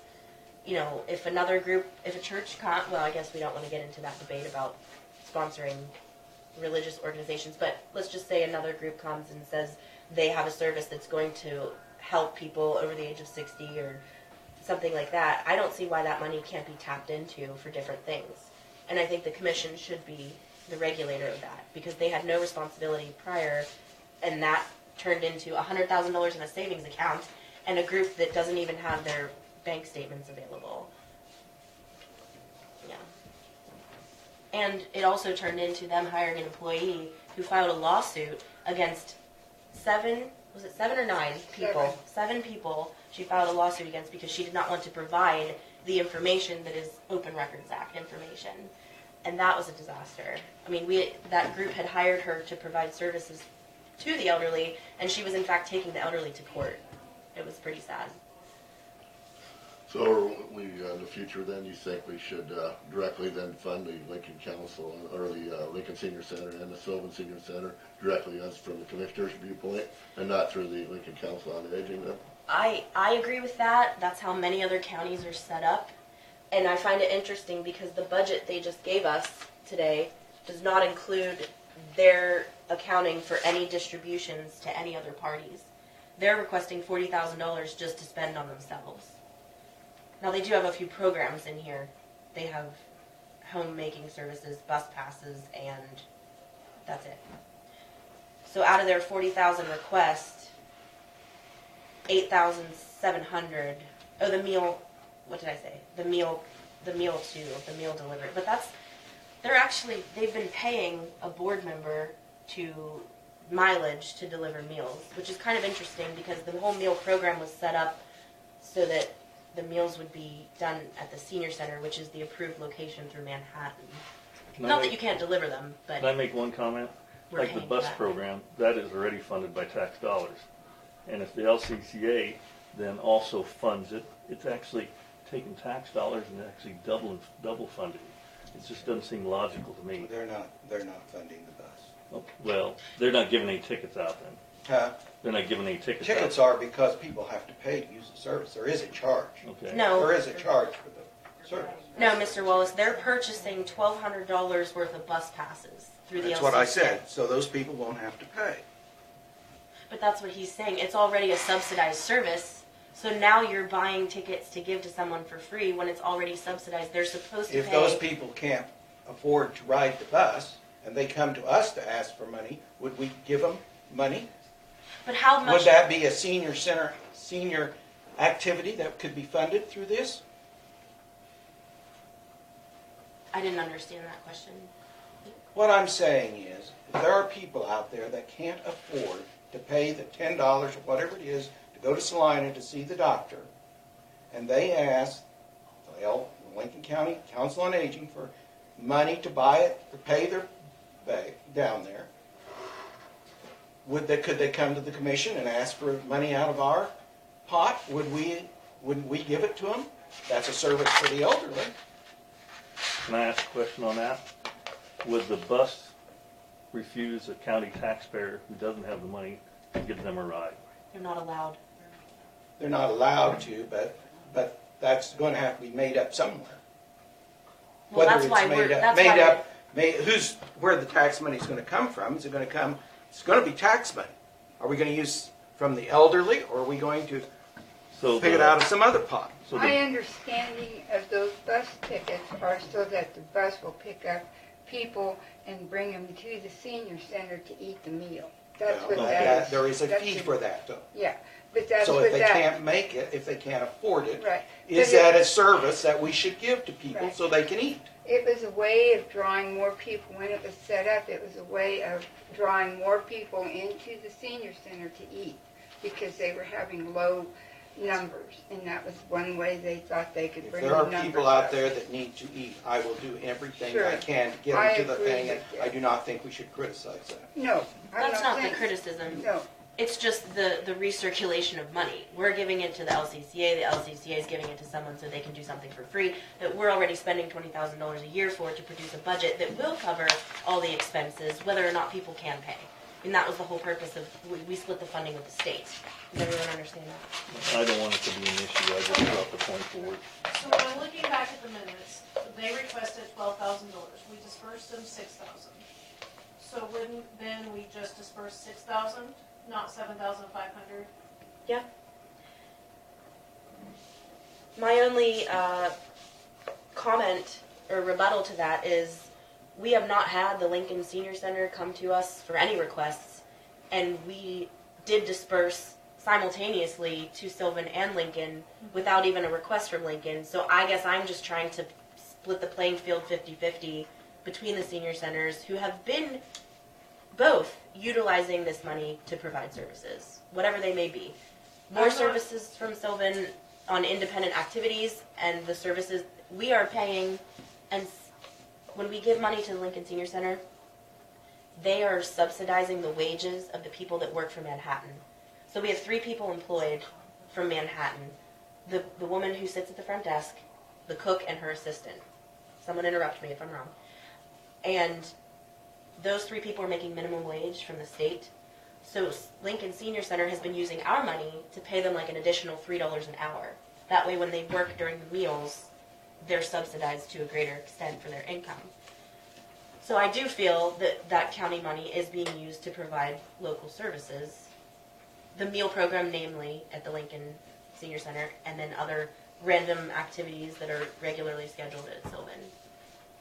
For some reason, I think Lincoln did come in and ask, or they sent a letter. They gave us a Did budget. Deb Ortiz They gave do us something? a budget. And in fairness to them, did they know that they needed to come in and present? Did somebody encourage them to come in? No. Because I think they submitted something, I just don't remember. They gave us a budget, and it was on time, and we never approved because we had been requested 55, 25, and 40 something from them. So that was greater than the 75. So we did not disperse anything, nor did we make comment on how that was going to be dispersed. But yes, they brought us a budget, but they never came to us asking for anything left over from 18 that we withheld. But if I remember correctly, I think the statement from the LCCA is they were going to distribute 70%. So I'm assuming that Lincoln got their 70%. I don't know that, though. I haven't seen that on record. Is there somewhere else where you'd like to see the money from 2018 go? Because currently we're holding on to it. I guess I am in no hurry to spend money when people already have money to operate. I'm not sure that I think that we ought to just spend taxpayer money, just giving it out. You know, it's not, we don't levy tax to spend it. We levy it so we'll have to take care of our expenses. And if we have some left over, thank goodness, it rolls over and we can not tax so much the next year. You know, Okay, they didn't come in here to ask for money today. And I see they have a balance, and I am assured that we will probably distribute some money to you. We haven't distributed any of the money, but I don't know that we need to go back in 18. Everybody seems to have survived 18 okay without the distribution of the money.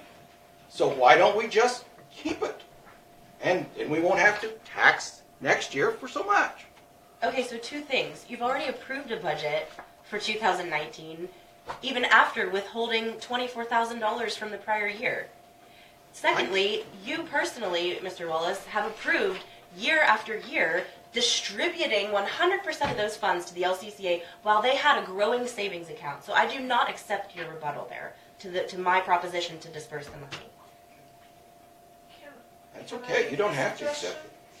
Can we maybe schedule like a half an hour on an agenda and invite both senior centers and the Council on Aging? And us have discussions and maybe have them bring forth what their needs are for the 2018? And bring what their 2019 budget is? Bring 19 budget again. And if we haven't looked, I mean, I can make copies of what I have upstairs. He has never seen one though, so yeah. I don't know if I want that. And then, you know, Sounds actually like a heck have of a mess, every man. party that's involved actually be here. I just can't swallow the argument that we're not going to disperse funds when they had been dispersed for a decade while a savings account was growing on our taxpayer back.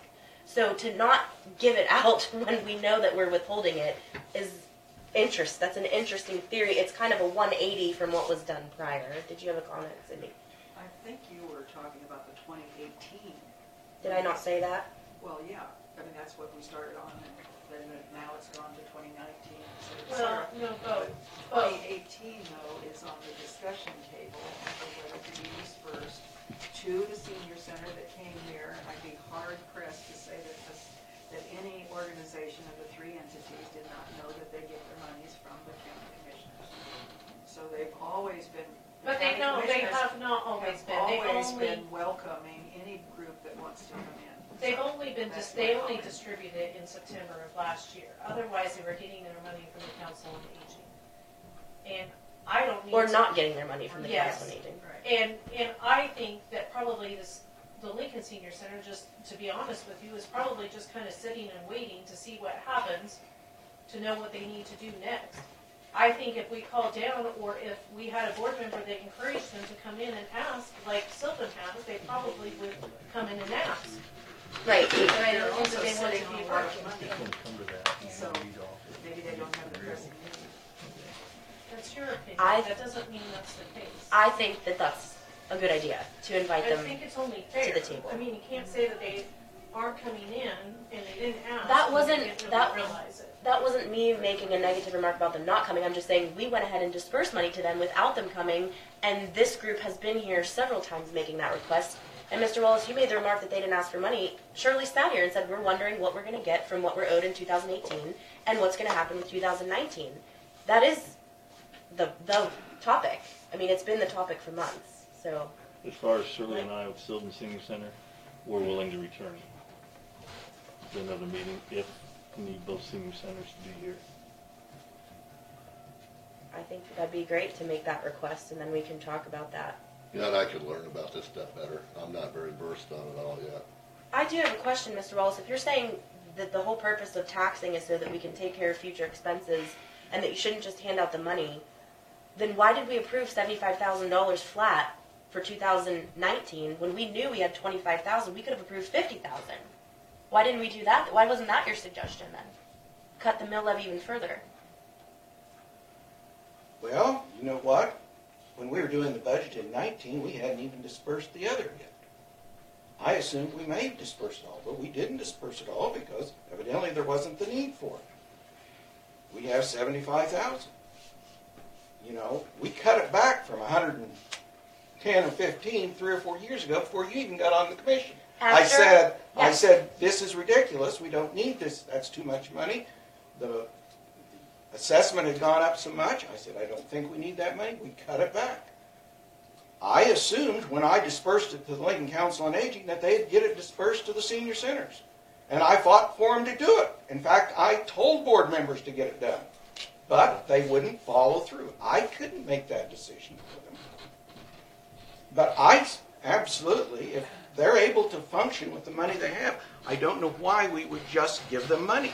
You are hollering at me for giving the Lincoln Council on Aging money, and now here you're wanting to give Sylvan money, and they've got money in the bank. They just showed us that.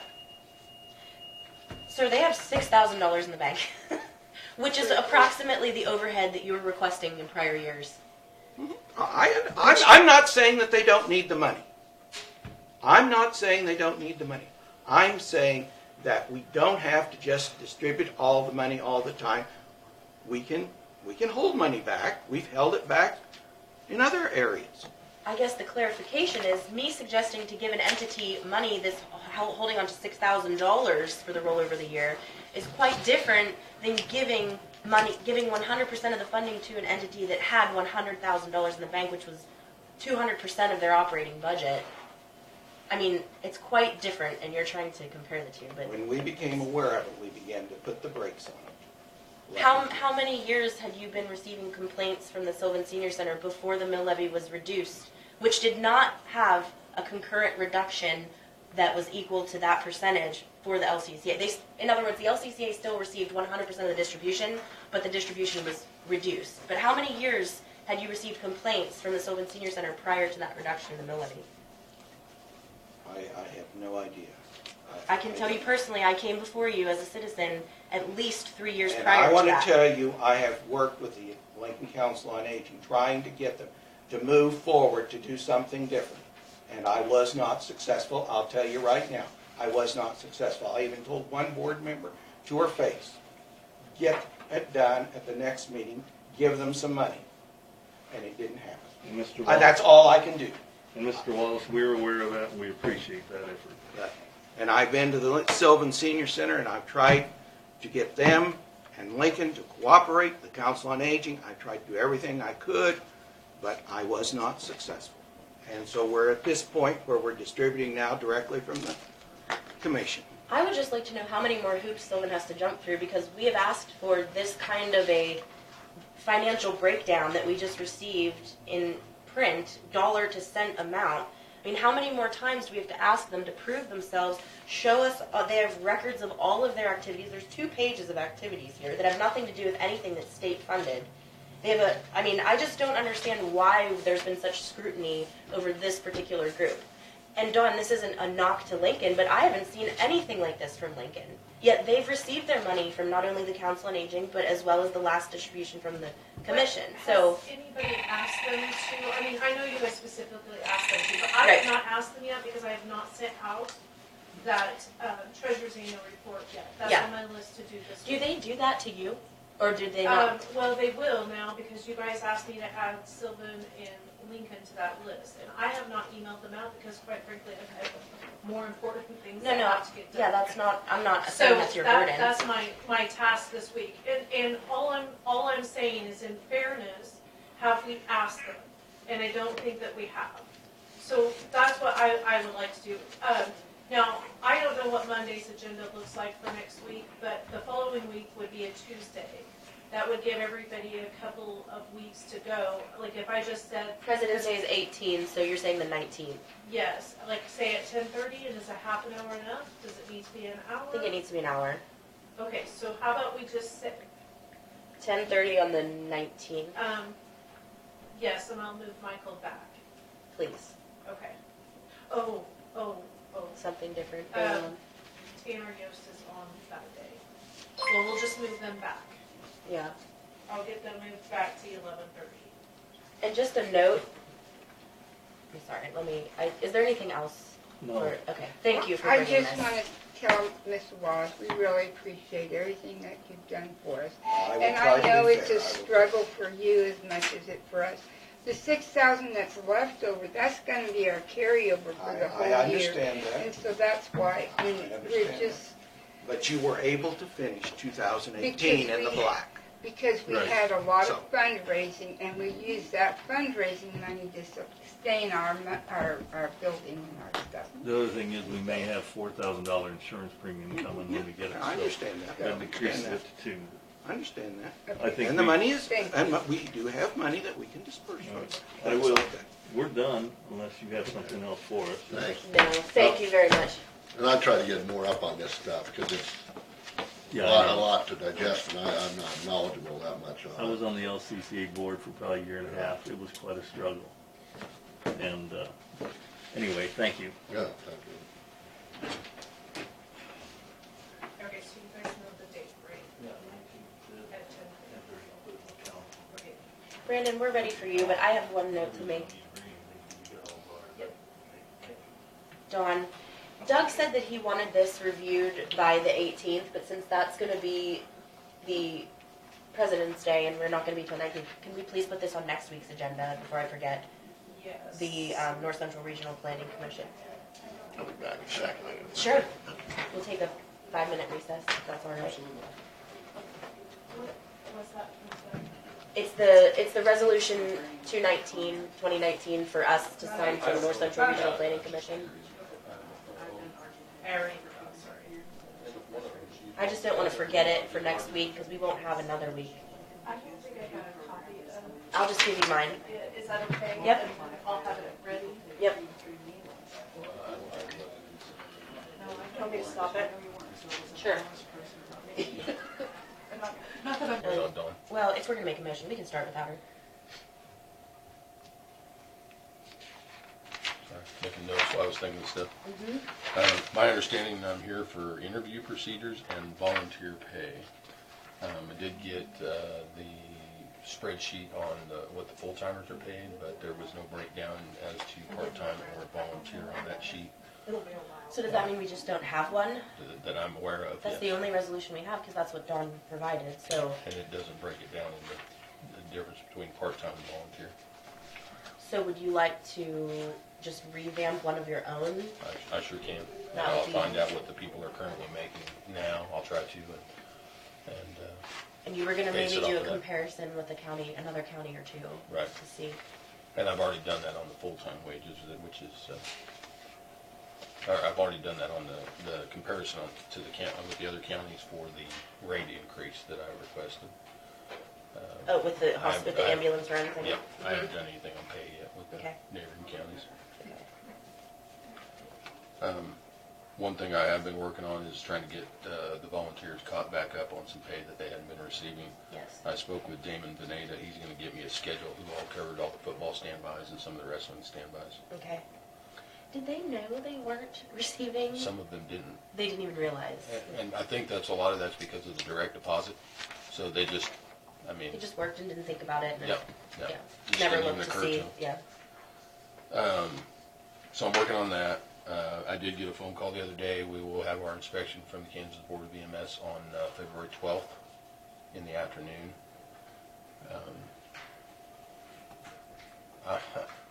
I'm going to be doing the one in Bennington with the inspector that morning and then coming over here to do the inspection in Lincoln that afternoon. So she's kind of hitting both services I work for at Are the you same day. scheduled to either place? I'm not on shift in either place right now. So that's why I set it for that day. Oh, you got to set it. Okay. Yeah, she gave me a couple of options. Okay. Delisa's medical billing called me the other day, or actually I called her, and then while she had me on the phone, she asked me if you guys had approved the rate increase yet. So I didn't know where you guys were at on that. I told her I'd check with you this week. We did. They have, and they've been provided a copy of that. Okay, Delisa says. Okay. And this has been 4 or 5 days ago that I talked to her, so she might not have got it by It then. would have been last Monday. Thursday or Friday, whatever day it's working on. Okay. So. Actually, I think it was Thursday, right before the first. Without having to go in an executive session over the previous executive sessions, was that resolved or is that taken care of? I have relayed the information, kind of about what we talked about with the bill, the justifications for it. Okay. And I feel at this time, if that person still wants to discuss it, I'm going to just suggest that they come to us. Okay. And go from there. Because you weren't even really directly involved, but you at least helped explain to us what the rationale was behind the billing. Right. So I passed that on. If there's still a discrepancy, I feel like we need more than just me giving a third-hand account, because I'm not, I wasn't there. And if she has any questions for me, she's more than welcome to call me. I will pass that on. At this point, I don't feel like I can talk to anybody about it except for the patient, because she was 18 at the time. Therefore, it's a HIPAA violation for me to talk to anybody except the patient. So anyone over 18. Okay. Yep. All right. So he was going to gather up some information on some comparison pay rates, but his concern was that on the pay rate resolution that you gave us, it does not have volunteer, wait, what did you say, part-time? It didn't have the volunteer or the part-time, right? It was just, the one that you gave me was just the full-time employees' wages. No, just volunteers' wages. Okay, I'll need to look at it again. Wait, Part-time are paid in the same manner as in this full-time are, but that resolution was for volunteers. Same rate of pay and everything. Yeah. Okay, then maybe I have what I need already. I just Well, didn't we had understand it. discussed, when we were in here together, okay, so the resolution addresses the volunteer pay, and you are a volunteer if you are not a county employee. Yes, and that you're not willing to take call time at the ambulance shed for full shifts. Because if you have any kind of scheduled time, you're considered part-time. Yeah. So that resolution does address all the volunteer pay rates. But I know what it was. Those aren't the same rankings anymore. Yeah, and That's what it that was. was an issue because there's no longer EMTIs or EMTIDs. Right. So you have to realign one according to what the titles are by today's standards, because that one doesn't apply anymore. I just misunderstood what it was that we was looking at. So then. probably what what you could do is just list out each level, what you assume their pay rate should be on volunteer. He was gonna look at some surrounding areas and take into account what we have as our current rate. Right, absolutely. And then Dawn could put it in the form of a new resolution, and then we either approve it or we amend it.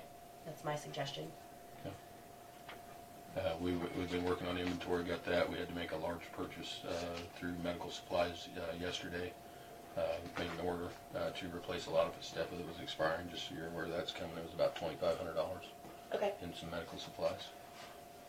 Other than that, I'm here to talk to you about interview procedures.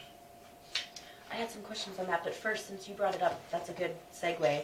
On the agenda, we had noted some spending policy. We need to address that, I think, by department, some spending policy issues. So if you're saying you made a $2,500 purchase for medical supplies, is that fairly typical, and how frequent? From looking back through some of the previous purchases, it's been $500-600 a month over the last couple of years that I can tell. Just trying to look back through the website that we order most of the stuff through. Okay. So this is above and beyond what that's been in the past, but we had a lot of things expiring going through the trucks. There was stuff that was still on the trucks that had been expired for quite some time. And that's all part of your inspection, correct? Right. It all has to be up to date.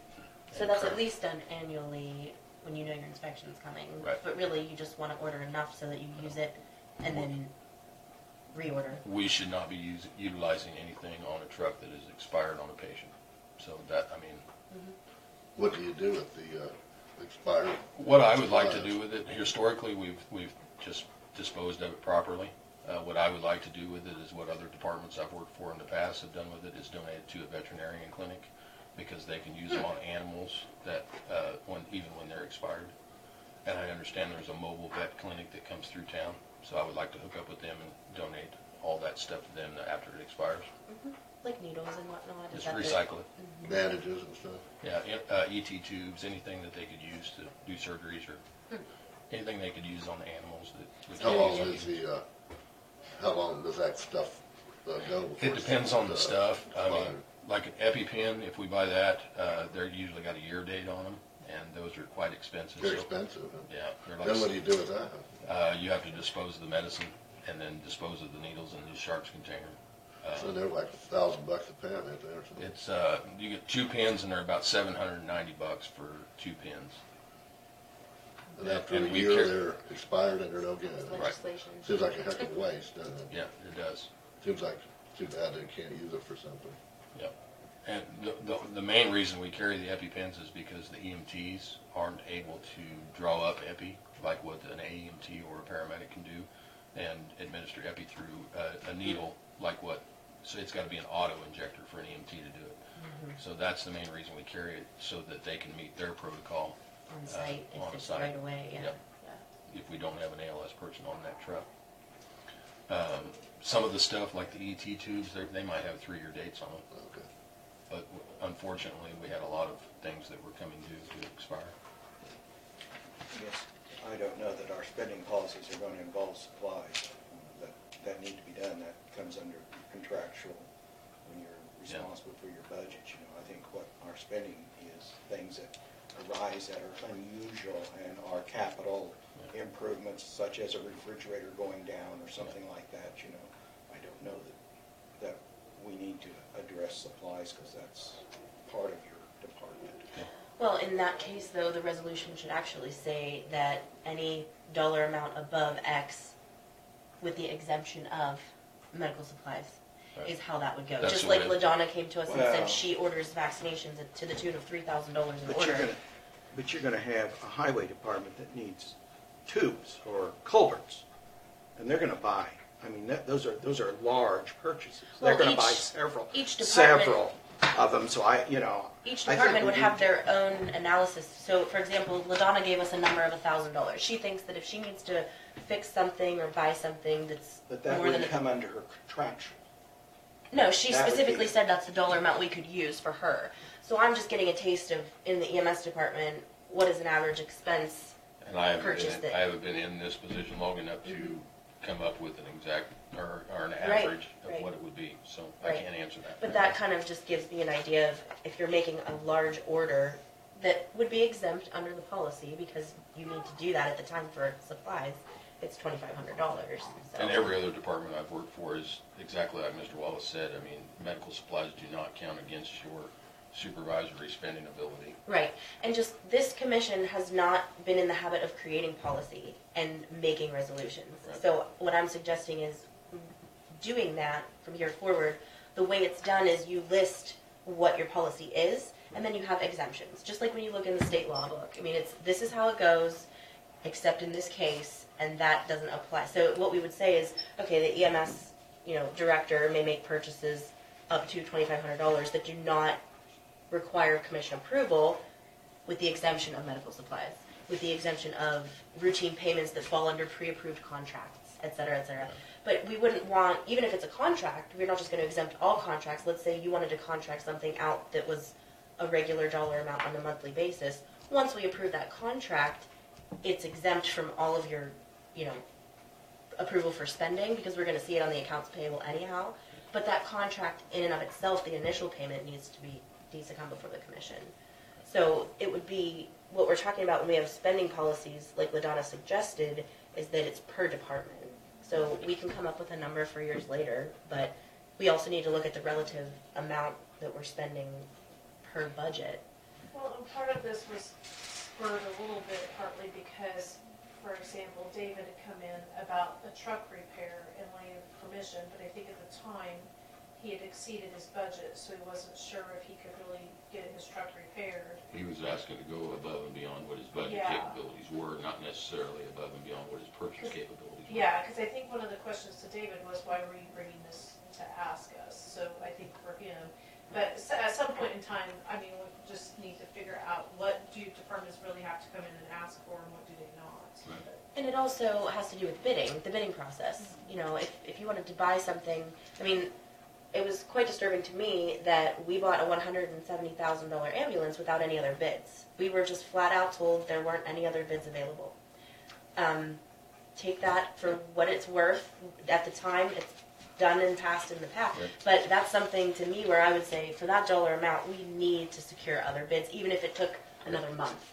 And part of the reason that there wasn't other bids available, because that was a completed ambulance that wasn't built to specification. It was a demo model that you guys bought, my understanding.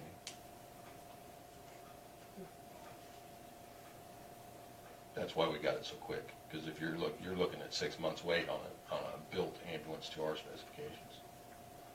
I would like to see the dollar difference in that. Because I know when I priced a truck similar to that for the other service that I worked for, I was looking at $212,000. But that was built to my specifications.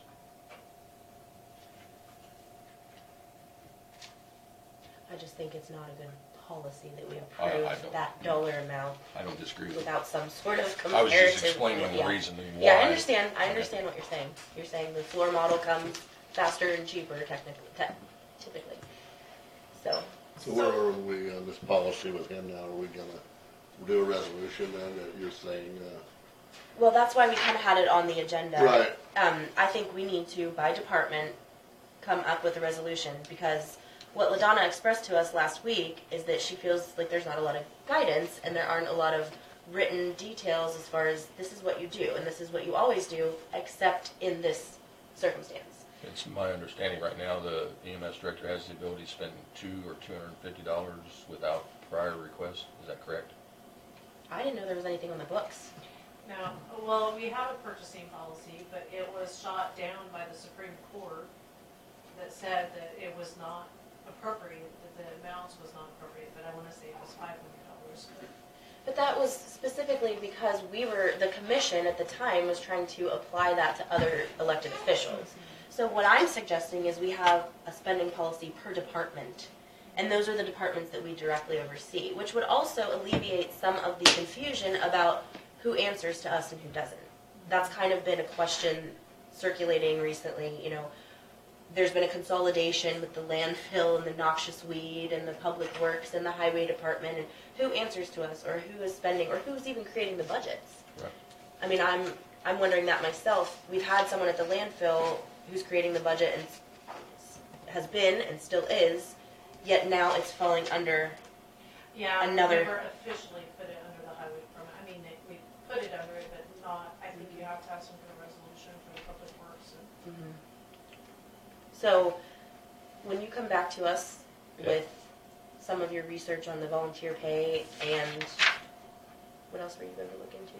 Oh, when you were talking, we're going to have to approve a $1 amount when we Like a issue pol- checks. For the policy of the, what we were just talking about, and I thought maybe. like $2,000 or $1,000. Yeah, that's what I'm thinking. That's not like your supplies, like you said, you go have medical supplies, that's your normal deal. But if you had a refrigerator break cost $1,500, and we only give, $1,000 spending limit, then you may have to come to us and say, well, can I spend over that $1,000?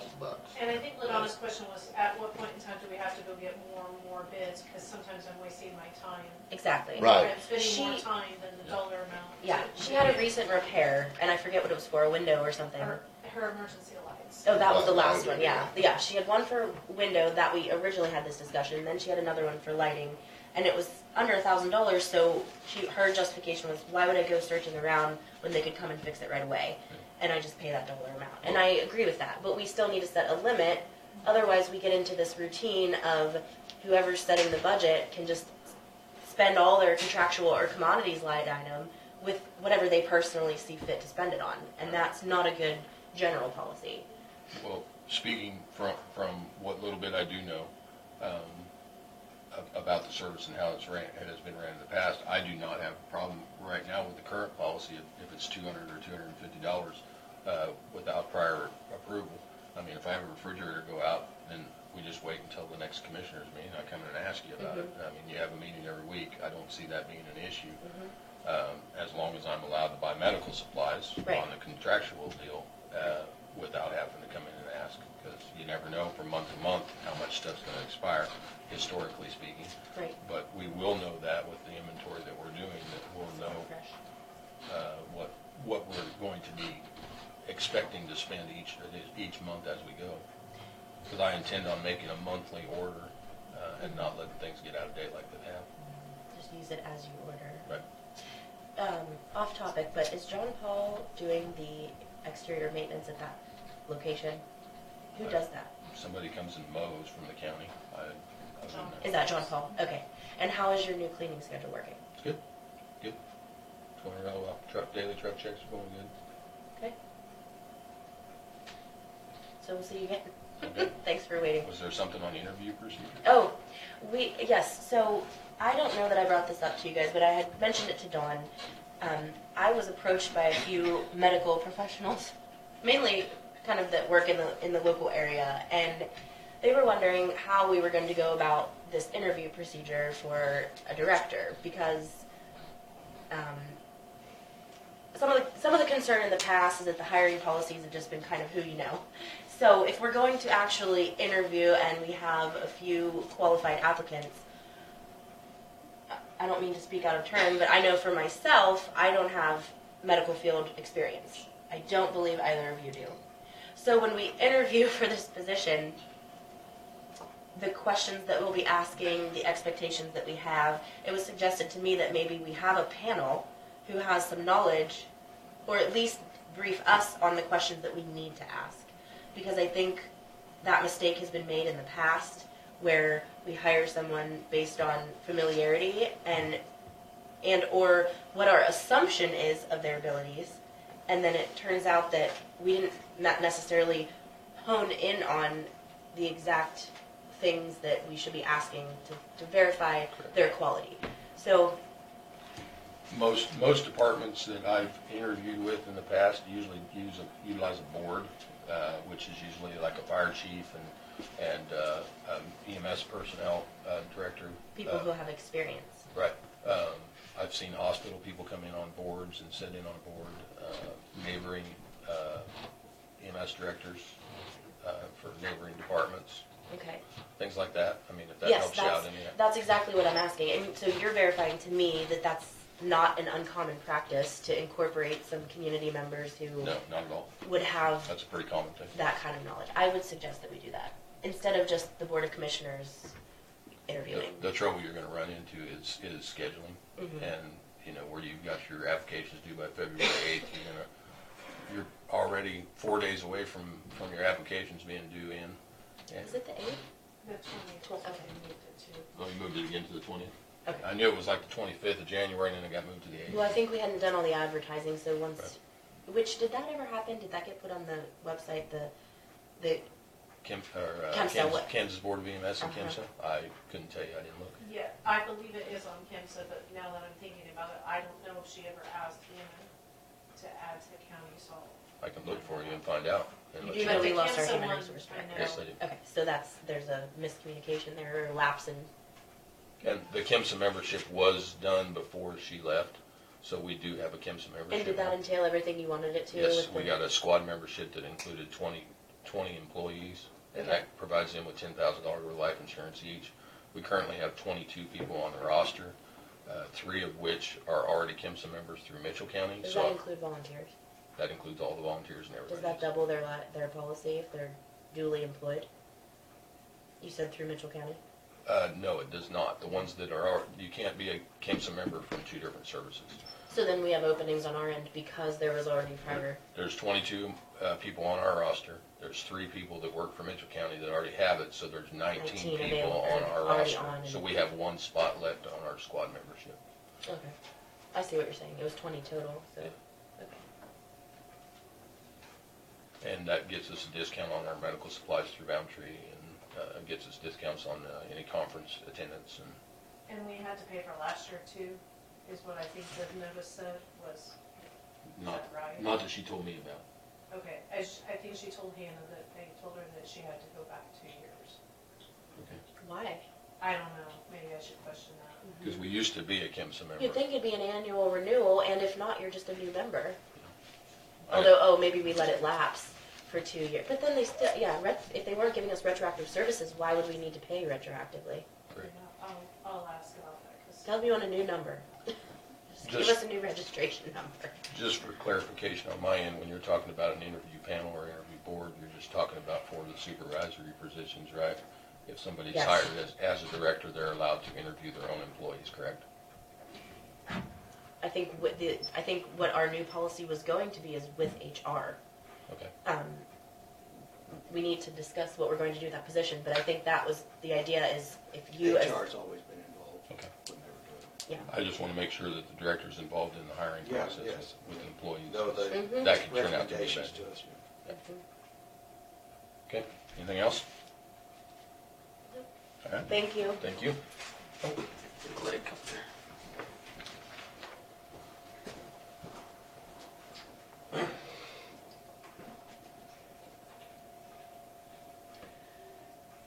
Okay, so we had 2 items on our agenda that we have not addressed. We touched on the spending policy, but that still needs to be configured. And I'm just going to make a note here. The health department requested $1,000, which I don't see as a problem. He had this idea that it was already at 250, but we don't have anything written. And you said it was. We tried to do a blanket one of 500 years prior. I think it was 500. Mhm. Aljo, do you remember, were you here? No, I wasn't here. You No. weren't here yet. I meant to pull that this morning and I got busy working on ambulance. I will pull what the old policy was because I don't think we ever really officially Rescinded it. yes. That would be great. We need to address that. And with that old policy, we had purchase orders that people had to complete. So when they wanted to order something, they had to complete the order and you guys, the board approved it. We've never done purchase orders in our life, but we did do that at that point in time. But like I said, once they kind of said it was not, was too restrictive of a policy, we just never really enforced it after that, or the board at that time never enforced it, so. Well, I'm just going to give an example of why I believe this needs to be addressed. So we have the health department that says $1,000 would be fine. We have EMS, we could throw $500 out as a number. Now we have the highway department, and I understand that their budget is the biggest portion of our entire spending, and so they're going to be spending in higher dollar amounts. However, this last January end of the month meeting, we approved a $38,000 purchase for fuel. And that was not brought before the commission. And we have some miscommunication here because Mr. Wallace thought that we were calling around before we were making that commitment for purchase. I believe that those kind of things should have some sort of regular bidding method, whatever that may be. And you had questioned Mr. Lohman about what that process actually is. So it sounds to me like there isn't a process, yet we approved a $38,000 expense. So if we had, say, like a $15,000 to $20,000 cap on a purchase, it sounds to me like the reason why it was 38 is because we were not only filling the outline that was I think they had a transport too, because I don't think the outline, I think the outlines is somewhere between 7,000 and 5,000. And he said that's twice a month, but then to get that additional amount, it was probably also a refill at our station here, at our... Yes, do you have that accounts payable thing? Yeah. Because I'm almost thinking that some of that was at mid-month, because I swear when he picked up the check, it was only 14,000. I guess what I'm saying is a spending policy, let's put it at 15,000 hypothetically for the highway department. That would bring before us every large purchase individually on a weekly basis so that we know what expense is coming up and we can ask those questions. Did you shop around? And if they said no, that could be done before we actually approve these types of payments. And it's not a criticism, it's a suggestion, because I think a lot of times we're giving spending leeway. I mean, imagine if they took us to heart that we have no spending policy. Those motor graders could be already purchased, and it doesn't even come before. You know what I'm saying? It's hypothetically. Now, what is the statute for the bidding process? It's over 50,000. I believe so. I think it's over 50,000. Then we have to acquire bids. But you can spend and buy a lot of things for under $50,000 that would have no bidding or choice available technically. Okay, so when you guys are looking at this, we are giving you the entire month's bills. Right. So when you look at the home oil, we actually issued those top two out at mid-month, so on 1/11, because most of the fuel bills have a 10-day pay period where you have to remit payment to them within 10 days. So if you look, the top two, this 1/11, so we would have paid 20,000 in mid-month, and then the difference then at the end of the month. So your AP, even though you guys are seeing the entire, because you're seeing the entire month, you're not just seeing what we paid at AP. So when you're thinking of that consideration, you have to. Well, what it looks like is these 4,000, 2,000, 5,000, someone went around and filled two tanks that week or whatever. So that's what and the 15,000 was probably an outlying shop and their main. I don't know what Yeah, their you got a 15,000 and 11, so those are the two big ones. Yeah. And I wasn't. It's kind of tough for Michael because those prices do fluctuate, and he could, you could have him bid once a month maybe to say CBA and then this home oil, and there maybe ain't that much different. I was just curious. What I thought was, since we spend, there's 38,000. How often is it? How much do we spend a year of fuel? Do we know approximately $100,000 or more? No, the budget. Oh, what was the budget? It has to be more than I thought. If that was a 38. I don't have access. Anyway, obviously we spend quite a bit, and I'm thinking if we go to a CBA and say, hey, we're going to spend $100,000 this year or $200,000, whatever it is, can you give us a 5% break on that? And he says maybe we can't do that. He says, I don't, and I'm not saying that. But I'm just saying if we're going to spend that much money, maybe somebody could have given us 5% break, and that'd be $10,000 maybe, and that's all I was curious about. Now maybe it doesn't work that way. I don't know. Several years ago, they would contract with you, but now they won't contract with you because the market is fluctuating so quickly. So radically. Yes. They did, because I want to say that we had contracted for a price, and then the price went down. And so we were just buying it off of, and not on the contract price. And that happens. And I was just questioning, I'm not criticizing either. I'm just, and Michael's there, fuel goes up and down, it's true, we know that. And maybe it's what he's doing. Now, you don't see it here as much as you see it in Salina, or even like where Brittany lives at in McPherson. It is quite a bit cheaper in McPherson than it is in Salina. It's amazing Well, they watching got it. the But here refinery they there. pretty much stay stagnant because it's what they're dropping into at the time that they're dropping the fuel. Yeah, and that's fine. It's just, I was curious about it. Maybe there's nothing on this fuel you can do. But- I'm just not sure. Some of those are probably outlying shops. Some of them are probably. When I say transport, I mean it's coming into the bulk facility, That's so okay. it's filling Bulk. in. Oh, that's what I meant too. That's what Which we is used here to in have. town, right? Yeah. That's their main. Do you know how big that tank is? Oh gosh, there's three tanks, isn't there? Yeah. Or at least two. There's a diesel and an unleaded. Mm. So and then I think they just basically fill when they know that they're getting low. They call and say what's the pricing. But you know whether they're calling everybody, I don't know. But I thought they used to, but maybe they don't anymore. I know CVA wasn't interested the last time, if I remember right, in giving a fuel contract A bid price. or a price. And I know Martin wasn't. He said he just couldn't. I talked to Wes O'Bannon this weekend, and I talked to him a little about that. I said, would you bid us? And he said to call him, and maybe they would. Well, and CVA has taken over because I think the last time we tried it was Farmway Co-op. So maybe CVA is big enough that they could. Well, Wes he's a manager or higher up, and he said, at least ask for a quote or bid, maybe. Wouldn't hurt anything. If they don't, then I don't know. It's just, I was just trying to save us some money if possible. And I know, like, some of the departments, they get upset because the price on the fuel tank, or the price out at Mighty Mart and Manor right now is cheaper than what they're paying through the highway department. And that's because the highway department is buying it in quantity, and at the time, they're getting a good price. But then, if the market is going down, So I have a question. The outline shops, do they have two tanks for diesel and their regular, or do they have to bring their trucks here to get the unleaded for that I gas? don't know. Well, I think they only have diesel, but I wouldn't. I think so. I think I've only seen one tank in Sylvan. I So think then, only diesel. so then that For means the they bring graders. their truck, their highway department truck to town to fill at the location here. So have we ever considered just doing a fleet card so that we can allow them to purchase from the local vendors? We have a card. So Sylvan Fire purchases from. Falcons.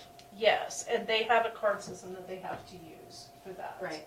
I believe that Beverly Fire has been purchasing from CNS, and just Where's because that?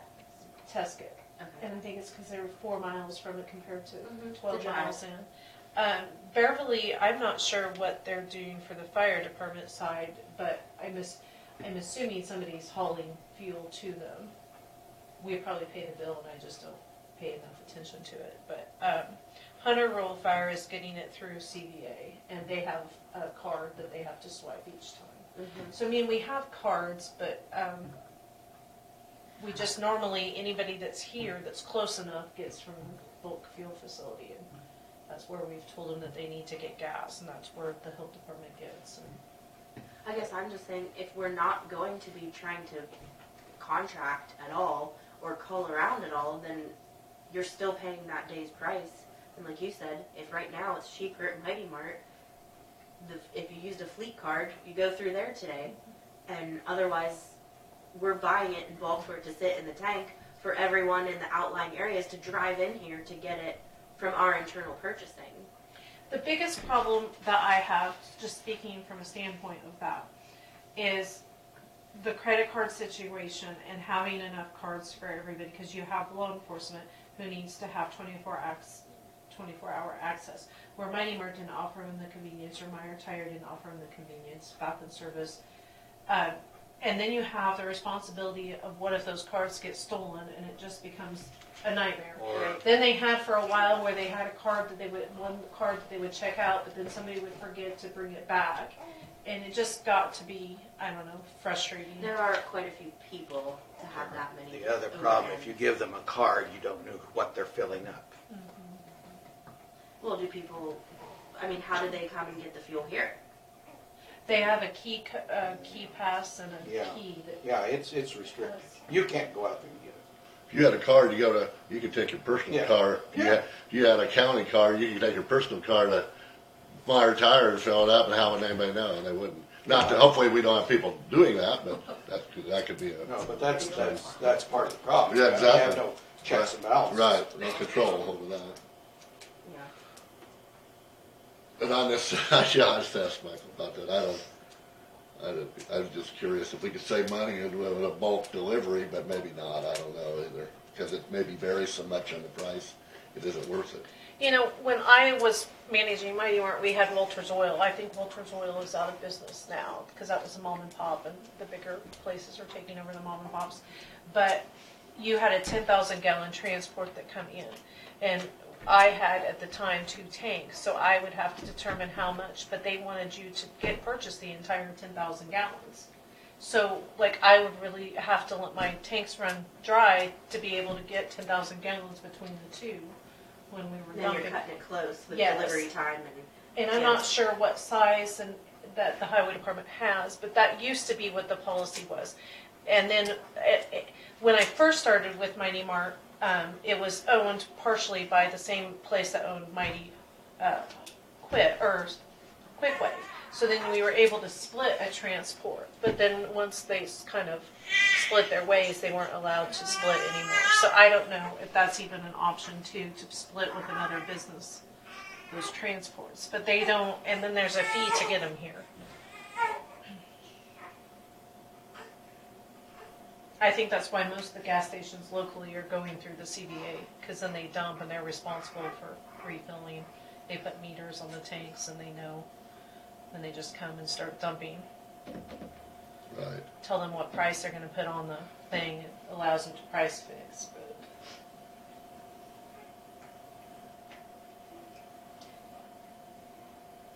to me, it's not a criticism as much as it is a question of promotion of, you know, spreading out our expenditures.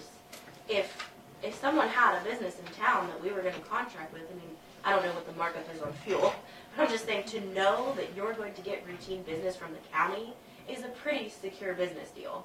And if we're not going to at least reach out for bid type question pricing, you know, that kind of thing, then it's the word is cronyism. That's the word. And so I'm trying to avoid that, and I'm trying to avoid it even looking like that. So when we have someone saying they're not calling around for prices and, oh, it's a convenience, to me, that doesn't ring good bells with the taxpayers justifying where their money is being spent. You're shaking your head, Howard. Does that resonate to you? Well, yeah, that's different. You know, as a farm, we've gone different places, and right now, currently, we're going with Bob's Inc. out of Downs. Gives by far the better price than any place else. But there, you have to have a contract. You got to pay so much money down before you ever get any fuel. And then he contracts on a futures market up there. But he's picking up quite a few bigger customers around. But you get your money back off of what you paid down. Oh, yeah, That's used towards your.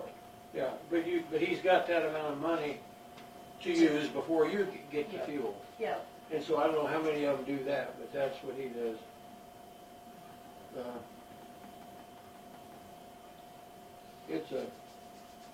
It moves so fast. It's moving so. It moves so fast and so often anymore. It's just the markets are just. You just never know. I mean, you know, today we may be out of diesel and we have to have diesel and it's up 5 cents. When it'll be down 10 cents next week, but what are you gonna? You can't wait that long. You know, you've got to have it. You know, so. Right. I just don't know that there's any way to beat the darn system anymore. Right. That's right. I mean, that's what you're trying to do. You're trying to beat the system, and everybody's trying, and nobody's winning. Yeah, years ago you could contract because the price would be really pretty stable, and you'd contract maybe save 5%, and hell, if we're getting $100,000, save $5,000, $10,000, that'd be good. But now you just just put it in the capsule. It goes up and down and up and down. It's so volatile that you can't contract like that. And you got winter grade involved too. Yeah, right. Because if you've been around the Great Lakes or something, you didn't want any regular diesel, you'd be stopped. Yeah. Right. Well, you probably would around here a couple of days, wouldn't you? We had that happen. Never again will I do that. Well, I can tell you when I managed Mighty Mart, our markup was 10 cents a gallon. That's what that I was supposed to mark up when I got my transport load, calculate what it is, and it would be 10 cents a gallon. And, you know, you didn't see the fluctuation in pricing that you see now. where what my understanding is that these vendors that have CDA are paying, they get 5 cents a gallon. But CDA is taking the market risk, and that's why the pump is fluctuating like it is.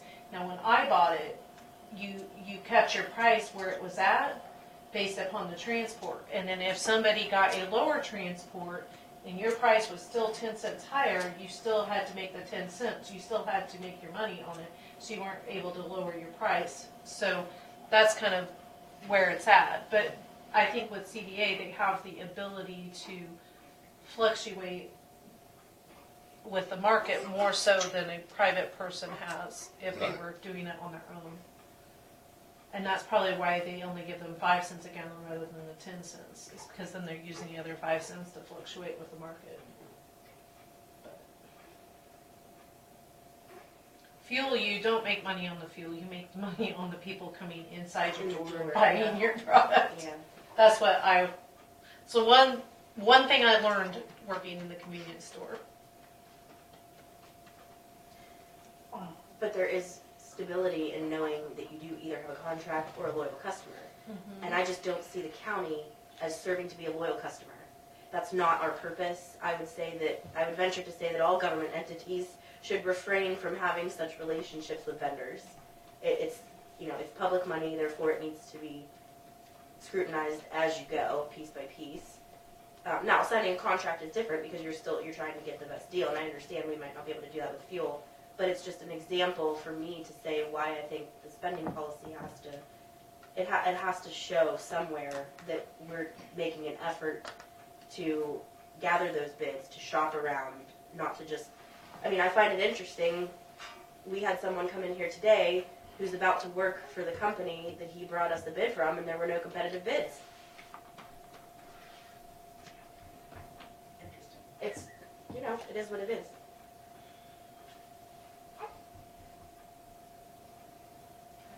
But it was local, wasn't it? It was a local company. I'm not against local. No, but I'm just saying, and who else local can do that work? I understand. So and I'm not saying I would vote for it, No, but no. when there's nothing That's right. to compare to. But it's been that way for quite a while. Mm-hmm. It's about one. Are we doing anything else? We need to decide what we're going to do with human resource position. Oh, Cindy would like to address the board. Maybe we can. Way back at the beginning of time. When was I'm not that old, Cindy, but I know you are. Thank you. You're a close second, if you know it. I went back through all of the minutes. And again, this just reiterates how important it is for any organization to do correct minutes. And this is when Shirley Watson came on. So her term is up in 2019. I'm sorry. That's okay. In 2019. At the end of 2019. And I know Judy Ahlvers doesn't apparently want to do it, but according to the minutes, she filled a term that ended in 2016, then 2017, 2018 she was there, so 2019, 2020 she could still be there. But apparently She thinks she ended in. So whatever it is, but that is, again, how careful when you send out letters and stuff, that it has to match whatever the organization says. Yeah, blah, blah, Wait a blah. minute. So what are you pointing out to us? 'Cause you have This is underlined- Shirley Watson. And that's who. Yeah, because that was in the paper that you approved her Are till you saying- 2020. Oh, And she only goes to 2019. Okay, so then. And So you what don't you're need saying another is- letter for her. Her term started It was in the at middle of that, its term. and that's the minutes that prove that. So what you're saying is we have two backwards. We have Judy Ahlvers and Watson backwards now. Now that we correctly. Well, Judy, I don't know. I asked her. and She said she I was was in replacing Wonderland Sandy because I Adams. was at the meeting, as was Mona, when she did say that she was on till 2020. But she. And so What she whatever. said she realizes that she was replacing Sandy Sandy Adams until Adams. the end of 17. But- so now it should be 18 and 19. But it was actually 12/2016. So 2017, She 2018. hasn't been on there since We have to 16 deal now. with that too. Oh yes, they were. She hasn't been on there No, since 16. Judy hasn't. Yeah. Judy started November of 2016, just to replace Sandy. And then they moved for her, and I guess I don't know what happened with that. There's a lot of things that happened in 2016 at the Council of Aging. Prior to, I guess there was mediation, except one of the minutes said that they paid Ann Zimmerman for medications, but, and that may have been true. I don't know anymore. I'm just saying how important it is for your minutes to reflect what goes on. You were asking about some things about Sylvan, and I've been doing a lot of research on that, and I probably should have brought it up when they were here, because I found what Harry Worth and Audrey Mueller wrote for their mission statement. And some of the things that how Sylvan Senior Center was started are just, they're wonderful. They're absolutely wonderful. Their mission statement was that they felt that the purpose of the organization is to provide a senior center for the senior citizens of the Sylvan Grove community and surrounding areas who are 60 years of age and older, to communicate with agencies and organizations working with older persons, to support proposals and projects felt most important for the aging population in the community, that there will be no dues, only free will donations to take care of our expenses, like utilities. We do this so that no one will feel excluded because they do not have the money for this. It was kind of moving to see that in any kind of organization to make that statement. And they did have 2 loans to buy that building. They bought it from a man named Sperry, Sperry, and they mortgaged it later on, but they paid $9,780. Well, it was $5,200 and some odd dollars that they ended up paying. They borrowed $9,780 a grant from the 18 County Agency on Aging. And actually, it was Julie that signed that's the CEO, signed the agreement for purchasing it. And then they also had a grant from USDA for $4,500 and a loan from USDA for $1,500. And with that, they purchased that building, they renovated that building, they put new bathrooms in, they did a lot of things with it. And the monies they budgeted so well, that is my point of this, because you apparently got a budget today that you said looked very good. At that time, they budgeted so well that they were only $1.56 over. Just saying. That's all I had to say. Thank you. Okay? Yes. I hope I'm not back next week. Sure. All right. I think since Judy wanted her term to expire. Well, she should probably wait to resign. Isn't that what you kind of suggested? Yes, that's what I said. Because maybe a year comes here and she's like being president and thinks there needs to be. Let her resign. Right. And Okay, then if she so resigns, we leave it as we printed it, except for Charlene should not go to 2020. Hers is 2016. Otherwise, she'll be. I think that was her understanding. That was her understanding. Is that she's going to be off in December. Right, Yes. it was. And she had, because of illnesses, she had put a resignation in, and then she decided that she owed them that year. But, whatever. Okay. So moving the discussion on to the HR position, I think that we need to start over with the advertising. And Dawn, it's my assumption that you're in agreement to take on the payroll aspect, and we've already made the motion to pay you for your time that you're going to put into that. Do we need to do that monthly? Probably. You guys approved last month, so probably. And my intention was only to charge the extra hours, but you had asked on the phone the other day about what I had spent time-wise. I didn't really think about it. I spent all of my day, time, hours working on it too. So what I'm going to do for you guys, so you guys can see how many hours it actually takes for payroll, is to just do a separate time card that is actual time on payroll. That'd be excellent. Yes, because then we have an idea of what to expect. Kind of have an idea, yeah. Mm-hmm. Because, we say 2.5 days, and when we really are spending a lot more than 2.5 days. But, so I think 2 things that we need to do as a commission before hiring this position again is, number 1, have an integration plan where we expect them to do payroll for certain departments, the second month after they learn it the first month, and not give all. That was Alja's suggestion earlier. Mr. Willis' suggestion was, not do all of the payroll at once, which I agree with. So we integrate them into taking on those responsibilities. That should be a plan. I would say maybe over the process of 4 months to give 1 month at a time to add on a department or 2, And the most time-consuming ones at this point are the sheriff's department and EMS, and hopefully by then, because they have part-time, overtime, volunteer, I think by then we could have our universal time cards in place. That way, whoever's learning the new time card system only has to learn one and not calculate 6 different sheets. The other thing is, I think we need to give a little more clarification on the job description. Dawn and I came up with what we think would be daily tasks versus weekly versus monthly for this position, and that was something that was not clarified to the last person who took on this job. That person did not know what was expected to be done and the frequency, and I think that would really help someone coming in that's new. What, Dawn, you're gonna do payroll for just a short term or for the foreseeable future, or what? If we get a new HR person, you're gonna turn that over to them then in the future, or what? Yes, that's what I would like to see happen. Otherwise, you can't really justify it being a full-time job if they're not doing it. Right, I was saying that. I was wondering And about that. so, I'm okay with transitioning. But I'd like to see I'd like to have you guys have clear deadlines of what you would like transitioning to occur, so then that way, if they're not meeting their deadlines, then we need to figure out what's going on and why they are not. Mm-hmm. Which I would be okay with the transition over a 4-year or a 4-month or a 6-month. 4 or 6 month time frame. Yes. And then Add on a month for hiring. Though. would this person then kind of be working under Dawn or be separate by herself or himself? Or separate. It would be a department under the That's commission. where I'm going to disagree. I think you've got to be part of the deal, Dawn.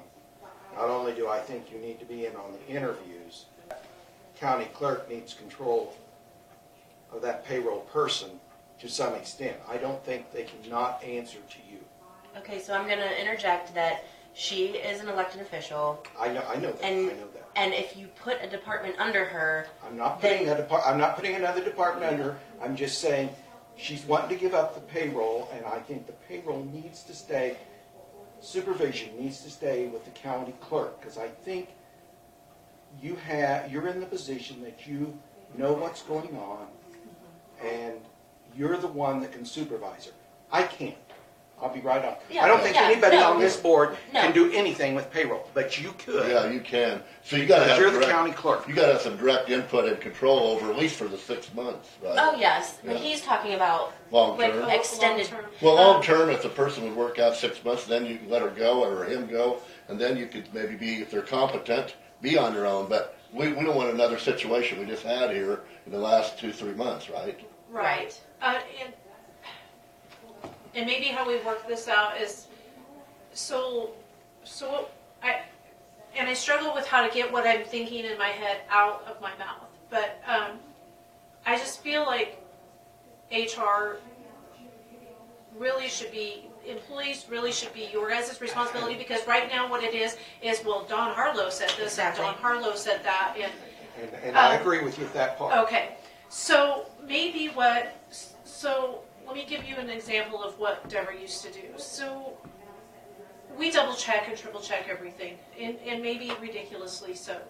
But like the quarterly reports, when she got done preparing the quarterly reports, she would give them to me, and I would re-verify the information, double check her for accuracy, and then I would sign off on it. Maybe there's some things that we could still From what you showed me about the process, the double check that is completely unnecessary is the fact that it's not uniform. So the amount of time it takes to perform the double check could be shrunken to a fraction if you had a uniform system. So we need to look into time clocks, at least for certain areas, locations, or whatever.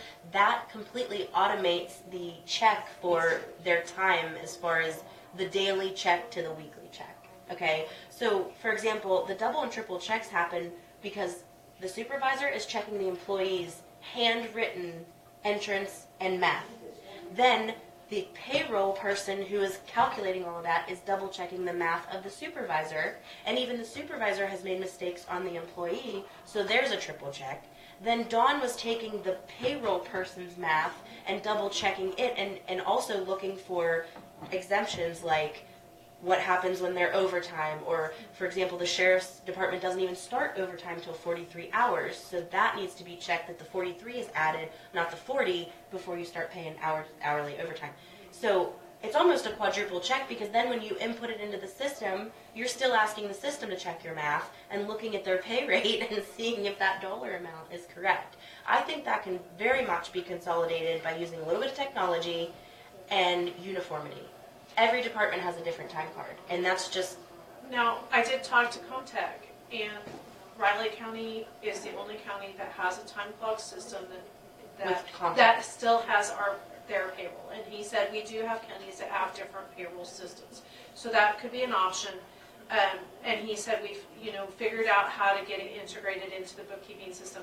However, he did give me the company's name and a contact number to call them that Riley County works with, and it was his understanding that they have all different types of, so if you have a smartphone, you can click on, you can, go to the app and log on your time on your smartphone. Different things like that. So I have some questions for Riley County, and he told me who to contact, and also the company name. But I do think that, although, I sit there in the back of my mind and say, oh, how unfair this is, that we would maybe expedite the process for somebody, and that's not fair. I also know that we waste a lot of our time because we are, in a sense, backdated in that standpoint. The handwritten time card is a time of the past, to be honest with you. And we would speed processes up.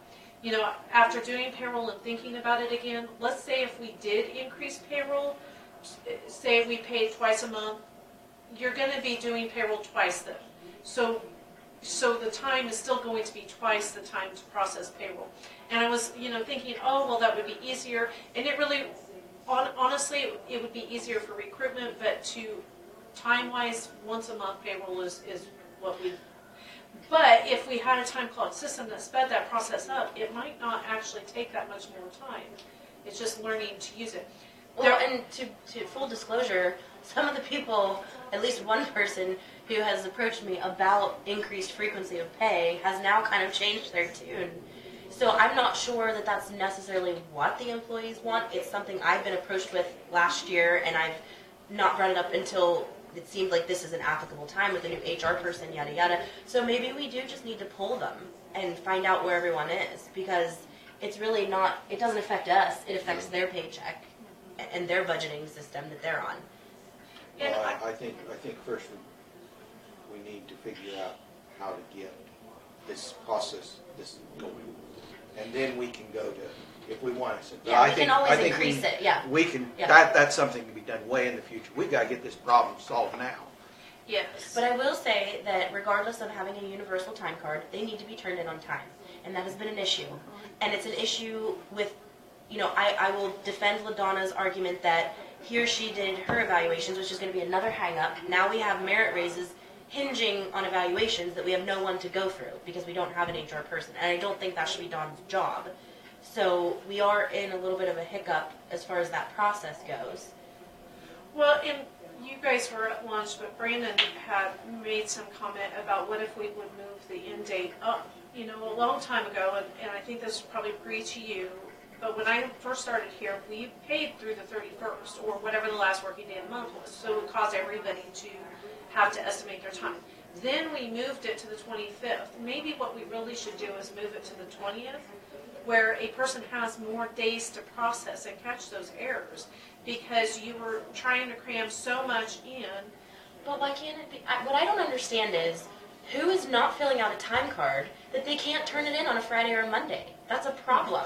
Well, where the problem lands at is when we ask, so that the time periods, for example, ended on this Friday. So we actually asked everybody to have their time cards into us on the 24th. Uh-huh. So, but some people don't like not, they think if they get paid through the 25th, they shouldn't have to turn it in on the 20th. Yeah. But our problem is we have to have everything to the bank on the 29th.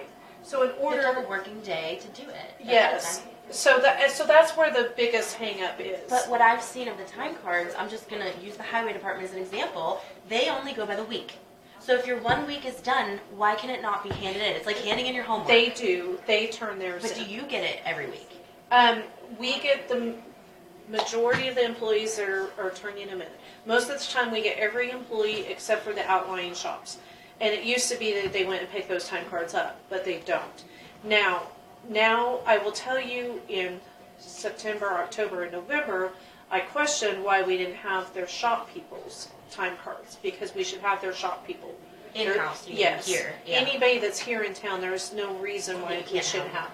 So, in a realm, I wouldn't be honest if I said we get 100% of their time cards weekly, but I would say that we probably at least get 50% of them weekly. But I still don't know why the outlying shops can't get theirs in. They come to town. Well, and if we're not going to change it, if it's going to stay once a month, you could even be requesting them on the 15th, and then again at the end of the pay period. You know, that whatever you said, if you want to move it up a couple days, or it doesn't. I guess it doesn't have to be weekly if you're not going to be inputting data weekly, but it should be more than just. I mean, I know like the health department, they don't have a lot of employees, and they probably turn them in on time. But if you had half of the month done before you receive the other half of the month, if this is your full-time job, then you can spend 3 hours on it one morning, and that first 2 weeks is done. And when you're recalculating your math for entrance into the payroll program, you don't have to redo the first 2 weeks worth of numbers. You're only doing the second 2 weeks worth of numbers. That's where I was coming from on the frequency. And I can understand that too. Now, I can tell you I won't have time. Well, no, you've been used to doing all your work, and then those last 3 days just blocking them out and doing all that math at once. If you have a full-time job doing that, it doesn't need to be done in a block scheduling like that. It can be spread out so that you have time to make phone calls and do other things. Very true. That is true. So what do you think we should do about HR director? Put an ad out? I think so, and start over, and then I want to get pricing on what it would cost to go to a time clock system in between. And I know that everybody is probably going to be against it. If you're against it, this is my philosophy. If you're against it, it's because you have something to hide. I agree. I mean, why would they be against it? That's simple. I just was at the post office doing it here a month ago. And that's the way it goes. If you don't like it, you don't get paid. You know? Right. yeah. Right. So it's just going to be a hurdle. We will have employees, some employees that don't have smartphones. We'll probably have to address, is there a problem with us requiring it to be installed on their smartphone? Some of the employees have tablets, you know, that are in the motor grader, so those motor grader people we can upload that. Well, some people were suggesting that, like now with all our smartphones and stuff, you can almost record your time online and email it to you guys, right? Yes. Electronically. And all of everything online. And I don't know what this particular program is, but like my son was telling me, he struggled when he went to North Dakota right away. And he was like, Mom, Next Tech, the phone is not working. And what they were required to do was check in on their phone. And at 3 different times a day, they were required, at the beginning of the day, they were required to do a picture of their job site and upload it. In the middle of the day, I think he said equipment, and then in the third part of the project, or at some point in time, they had certain requirements. Well, his pictures weren't uploading because they couldn't connect to an internet, and so like they were okay, and once he got in, then he could put it on Wi-Fi, and it would upload and everything. Now, do we need to be that specific? But the question is how do you know that they're at work if they're checking in on their smartphone? So maybe that's not such a bad idea. They have to take a picture of the building that they're walking into. And they got GPS on them. You could do a GPS tracker to see exactly where their location is.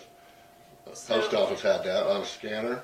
They could track exactly where we're driving out in the country anytime our boss could, because on that scanner is a GPS tracker. So if you're stopped for 10 minutes, they want to know how come you stopped for 10 minutes at this place out in the middle where there ain't no farmhouse. Stuff like that, you know. Exactly. I don't know if we want to do that. That could be a little intrusive maybe, but they have the technology now to do that. Well, our road graders have those now. Yeah, GPS, you can see right now. So does our spray. We could get a software app you can pull up, and you can right now see where our motor graders are, if they're moving or not, or parked under the trees sleeping or something. So it's just a matter of figuring out what will work for us. I think I'd like to start with what I know will work with the system, and then I'll also, you know, he told me to put in a request or send him an email, and I just didn't get it done on Friday. But if I send them an email, they'll let me know what counties use their payroll system and what counties don't. I think there's only 7 of us. So, and the ones that don't, we can call and see what are you using, and are you using a time clock system? And does that increase our Comtech expense then to have that kind of adaption? Or it will. It's already out there in our program, but he said there will be a small fee for it. But he said that will be a nominal fee. It would probably be less than getting new software for a full separate Then payroll it's got system. to actuate what you already have. Right. Yeah. Get it working. Yeah. Right. So we should put an ad in the paper then for an HR director, you think? Yes. Is that the next procedure here? Do you still want it to be full-time is the question. And well, I wanted to make a comment. You know, you have been in the practice, or your office has been in the practice of dedicating 3 whole days to payroll. And I don't know what kind of hours, I mean, we're going to find out hour-wise what that actually means. But, you know, a numeric justification is the fact that if you can contract out someone to do payroll for 3 days of the month, that is not a full-time position. So if you're going to add on the responsibilities of HR, which would be dealing with all the employee files and much more coordinating through evaluations and job descriptions, updating the handbook, all of these things that I do think need done, then it should be a combined position, but I don't think we can throw all of that on someone at once. If we weren't going to emphasize that, then there's no justification for the full-time. And previously, when we had voted on this, I did not vote to have it be full-time because I didn't see someone doing all of that. I can now advocate and say if the person is going to do all of those things, it's a full-time position. Plus payroll in it. Yes, payroll incorporated in the job. Eventually. Uh-huh. Like we talked before. we just have a transition. We're going to have a period. transition. Yeah, where you're going to have to help them because there's a lot to do with the payroll, you know, but over 6 months, hopefully they can get it done. Right. And I think that what I struggle with is it's not that it's hard. It's just that you have to. It's not that it's hard, but you have to be able to sit down and manage your time. And so the person that you hire needs to be able to sit down and manage their time. And I will tell you, I'm getting worse the older that I get at that. And I need to start doing some calendars myself because payroll back-killed me last month. But partly because I had so many other things, and then I wasn't really sure what was actually going to happen. And we were trying to get W-2s done, and it kind of accumulated. But if you get a person that has good time management skills, they will be able to do this. They really will. They'll be able to do both, and they'll be able to help you write policies, and they'll be able to train. Something that we did that the commission failed to do to support that last position when we created it is we failed to impress upon that person how important it is to be a self-starter, to be self-motivated, and to be an idea person. That person needs to bring us ideas, and we accept them and promote them, or we shoot them down. But I think what we did was we gave the impression that that person was waiting on our every next command. Want to be instructed. Yes, and that What to isn't tell really you, what we're yeah. looking for because the commission only comes together once a week. And we can't have someone who their boss shows up once a week waiting for us to instruct them. I think that's what my point is, that the county clerk has to have some kind of control in this. I don't know how we do that for sure, but they have got to respond to Dawn. So I'm going to say this. If we could contract someone out for 3 days a week to pour 8 hours a day into payroll and do nothing but finish that task in her office once a month, then we find someone who's willing to work that way. And then for the HR position, you only need a part-time person that shows up 3 days a week and keeps tab of the files and the employee files. I guess I would wonder if you could ever find a person that want to deal with HR on a part-time basis. I mean, it's a headache. It's a headache to be right on all the laws. I see where the offices, combine. And, I'll be honest with you, I was struggling in December because I felt like I was reteaching her because there was no notes taken whatsoever.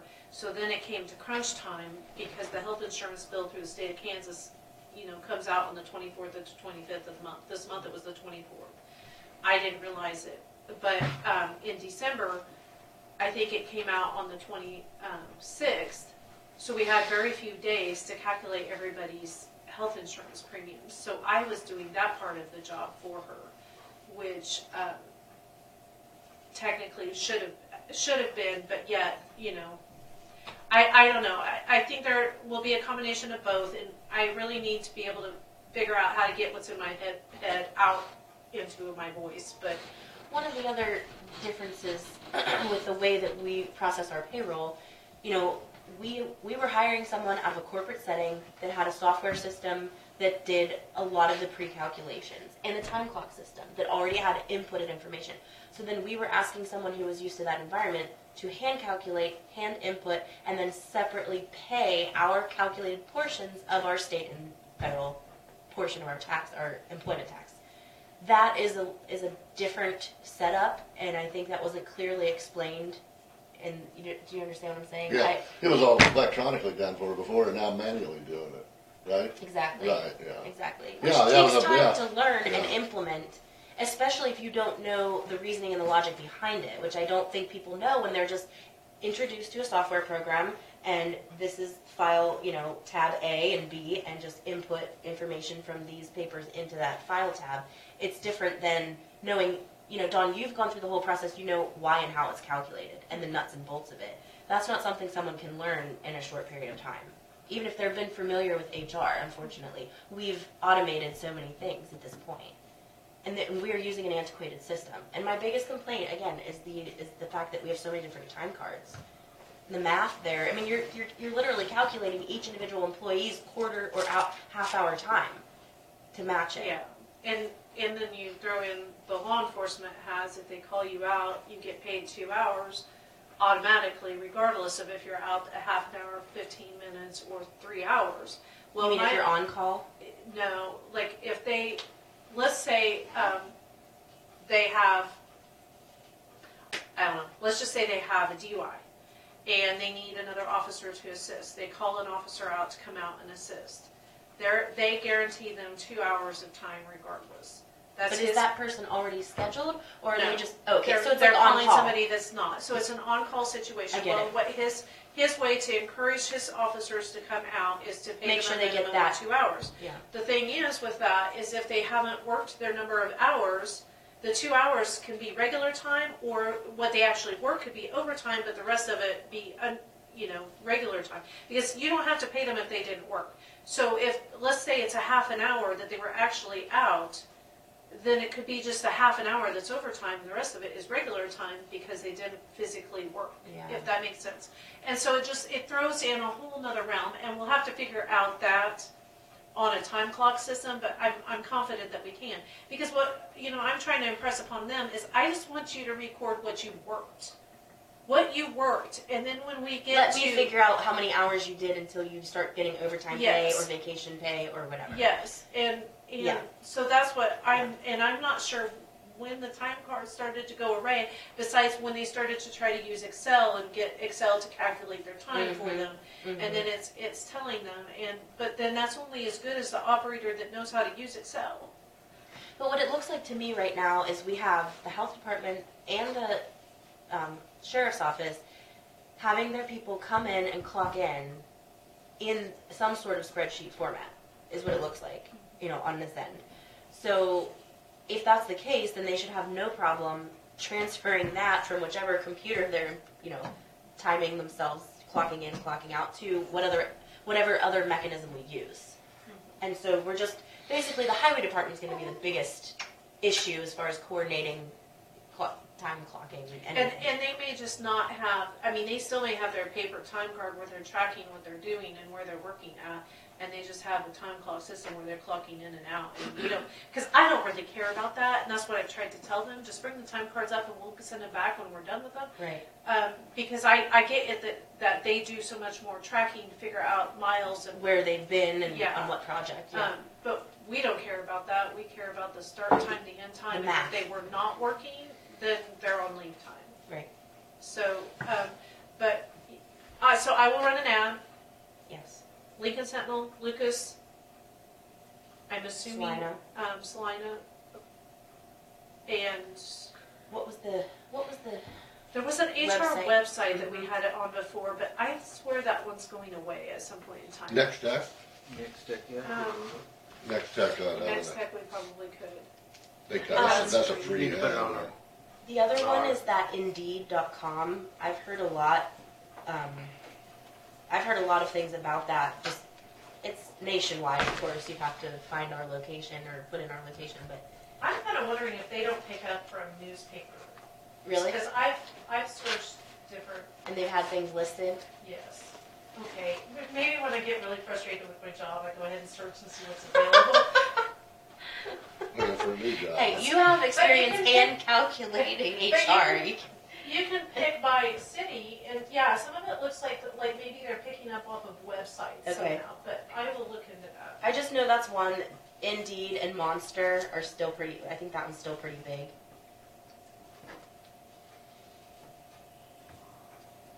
Full-time job with benefits, right? That is what we budgeted for. Yeah, sounds good. Probably go with the theory of Don be the mentor for 6 months and hopefully go from there, right, Don? Is that cool? Yes. I think what you're also hoping for, and what I'm suggesting, is that they take on those HR responsibilities and control of the employee files immediately, because we want someone that has at least that type of experience. And the payroll portion of it, as Mr. Willis suggested, is that She could assist. they with learn something. for a month or Yeah. two, then the next month they take on 1 or 2 departments, maybe your more regular departments, and then not give them EMS and Sheriff's Office until the last month where they've gotten all the other departments figured out, because those are the 2 tricky ones with calculating and knowing all the exemptions and exceptions for their rules. So, and I do think we need to mandate that this person goes to FMLA and FSLA and all of those acronym type training scenarios in some sort of HR seminar soon after. Within 30 days of employment, they need to do some Hopefully sort of... they'll know that when they get hired here, huh? When we Well, we interview. were hoping that last time, but if we don't Yeah. express Yeah. those kinds of expectations, it doesn't get done. Yeah, hopefully Well, I think like what the question is explain to me what you think family medical leave is, and have them explain it to you, and then they'll, right. explain what Fairly versus Standards is, because you're going to know then whether or not, They know it or not. yes. Yeah. At what level do they know it? Right. Do they know it as an employee, or do they know it as because they've actually worked with it? Mm-hmm. Right. But I'll come up with a couple of things, and I don't know why I didn't think about that beforehand, but partly because I haven't had to work with it for so long. I just So are you willing to take these applications then for us and at least file them so we can assess them? And what kind of time frame do we need to look at? Because we are in the first week of February. I would say we need at least a month to have the outreach and be able to collect, put together resumes and applications. Do we want to set a deadline? I would say until the job is filled. Okay. If Accepting- You might get a bunch of applicants that you don't want, then you have to start over. Okay, so Don, if you would put in the ad accepting applications until the job position is filled? And they can remit them to your office?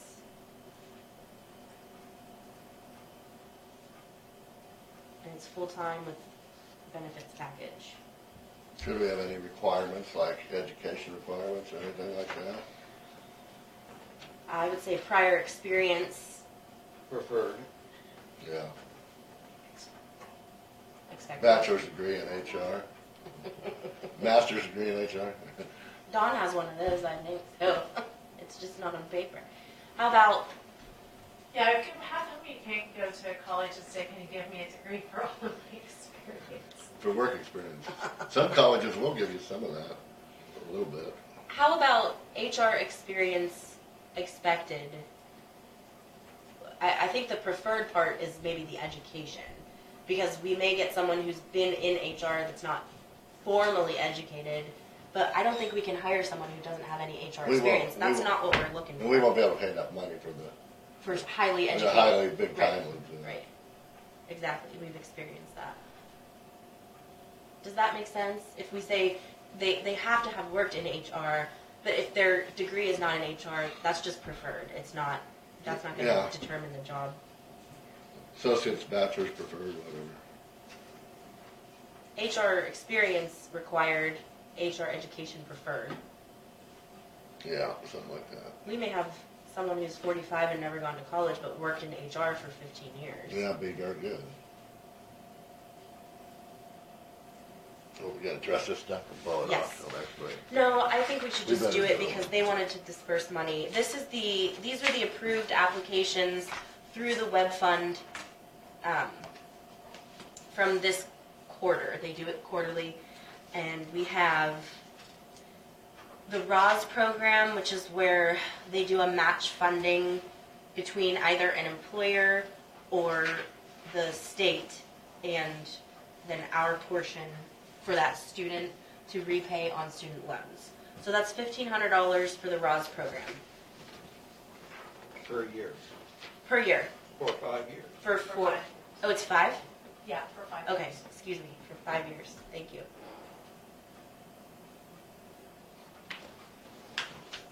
Okay, and then full funding to the Bud Finch Memorial Community Theater for the requested amount of $5,000 toward their total project for $8,000 and change to do is it a reprogramming or a purchase of a new server? Purchase. A purchase of a new server for their movie to show their movies, their uploads or downloads of movies, however they do that. Approved for, this is the stupid.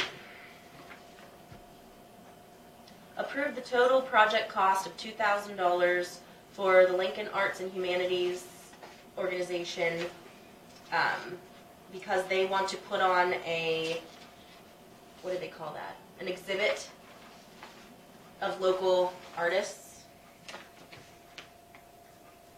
$990 to the Sylvan Senior Center for a follow-up on a prior request. They were getting a projector and screen for their facility. And then $2,601.61 to Vesper Community Men's Club, which was tables and chairs. Is that all of them? I think that's it. Doesn't seem like enough money. I think it was 14,000 something total. I'd move we approve the web fund request. I second. Any further discussion? If not, those in favor, please vote aye. Aye. None opposed. Oh, there's the breakdown, okay. I just have one other thing that I almost forgot about, but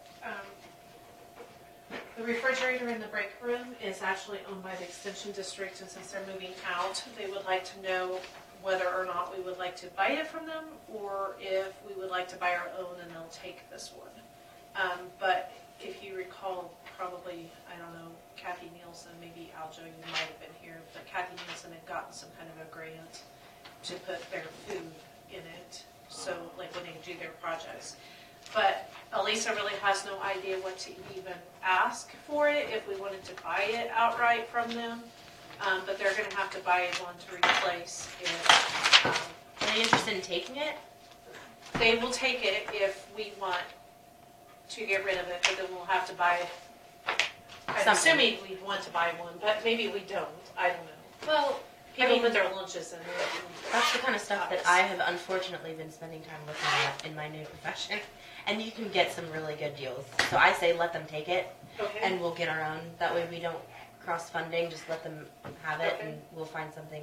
They're easy to come by, I promise you that. I see them on my feed Well, constantly. I was gonna say that would be my next question is if I find one on the buy-sell trade, do you want me to Yes, grab it? yes. Okay. Who do you sign it No, I don't think so. We're just approving Yeah. the payments, and they Yep. send them. Okay, so I will tell them to take it and we will find something. Okay. Okay. I think that was it. there's no further business to come before the board today, I will What's gonna adjourn. happen to the room down here that they're moving out of?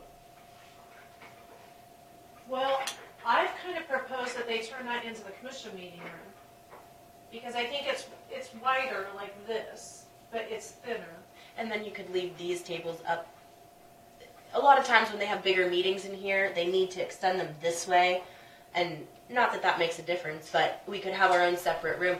I kind of came across the idea that maybe we should be keeping some of our own files, like to pull out, and particularly pertaining to the budget. I feel like it's an inconvenience when someone comes in and talks about the budget or their budget request. We could have our own filing cabinet that has at least the current and prior year's budgets, the request, and then what we're working with. Because it's a lot of paperwork for one of us to haul back and forth. I mean, I have a whole bin of files, and Dawn, I know you're inundated with filing.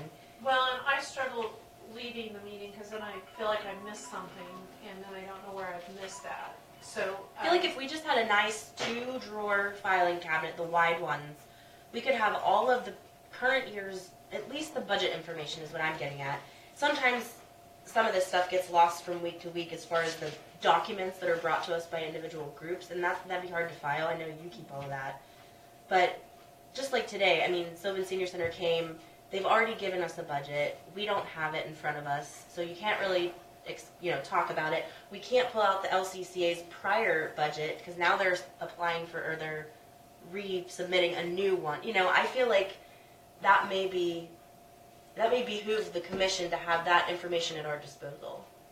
Well, with the old desks, you guys were able to have a drawer that has Right, some at stuff, least not store that some was information. enough. Yeah, the board information, the expiring terms of the board, and that kind of stuff. That was going to be my suggestion, and partly because too, I felt like if it was wider, then you could have rows of chairs, and it wouldn't feel like everybody was stacked on top of each other. I don't know how you guys feel, but it gets very claustrophobic if there gets to be enough people to fill the chairs. But I don't know. That Are they was my gone yet? suggestion. Are they out yet? Or I think they are. I mean, They were they working still today. have a few They were working things. today. Okay. They were moving on Friday. They were moving this morning. Okay. So, maybe I can put that on the agenda for us to decide. I think we still need to have. Well, we didn't do the evaluation policy today, but that is kind of at a standstill. We do need to work with our new HR person in developing that, so it doesn't all fall on you to do the legwork. That's a lot of typing, searching, changing, editing. Same thing with the handbook, and that's what we need this HR person to actually do. So I would say we could. Well, what I can do too is ask the other counties to send what they have for evaluation policies. And then maybe what I could do is once I accumulate some of them, put them on a flash drive for each of you. If you guys all have computers at home and pick and choose what you like. But yeah, if we need to. But I think too, you guys need to plan out time of when you're going to evaluate the department heads. So, but that process we could go ahead and do. But if we were requesting by the end of the quarter for evaluations to come in, so we really need to start looking at those. I mean, when you have one department done, we can be looking at. That's going to fall on us. We can't expect a brand new employee to do all of that before we decide to administer merit raises. So. So how Could you about start putting weekly on the agenda an evaluation time slot? And I Yes. think it needs to be a half an hour and then because we're going to have to do some of that in executive session. And when I do that, are you wanting to start the evaluation yourself and then maybe ask the department head at some point in time, or what is your Let's idea? do this as an example. Since the health department we know is done, we can look at their evaluations for their employees and make our own scale of what we're going to do as far as a disbursement. Then after we've looked and seen how the evaluations were done, that is going to factor in how we do our own evaluation on the department head. Do you see what I'm saying? Got it. I mean, I would say the fact that that department head had them done in a timely manner has a huge impact on how we then report on our evaluation of that department head. Okay, so when do you want to start that? I think we can do the health departments right away. Okay, like next Monday? Okay. And we'll schedule a half an hour? Have you heard anything about Lincoln Park Manor and new news? have not. I would like us to draft a letter as a commission and send it to some of our representatives. I believe that we need to reach out, not as just individuals, but as an entity. Because a lot of impatient people are asking me all the time. Right. And I say we're in the process of dealing with it, but it's slow. Right, and there's not a lot to disclose because everything that we're talking about has to do with numbers. And these numbers are under the protection of client privilege with the attorneys and the person who owns it. Right. I will tell you, somebody called the office and they would not tell Hannah who they were. But they want to start a campaign where everybody starts calling you guys. And they wanted to know why you didn't answer the phone, why you as board didn't answer the phone. And she said, because it rings in our office when they're not here. Oh, they called the county commissioner line. Yes. Okay. And so they said to her, the gist of the conversation incurred with, well, we want these people to, everybody to be able to start calling in. So then they guessed that they would go ahead and put your guys' personal cell phones in the newspaper. So I'm assuming they're going to do a letter to the editor. And they claimed that they had all of your guys' personal cell phones, whoever this person was, but they wouldn't tell us her name. And we don't have caller ID, so I have no idea who it could possibly be. But I don't know what else to tell people. I mean, we can't make you guys come every day and sit to answer a phone call. On that note, I had another request recently to do an evening meeting. Now, this is something that I had talked about quite a bit when I first got into office, and I kind of let that idea go after a while because it was not being supported.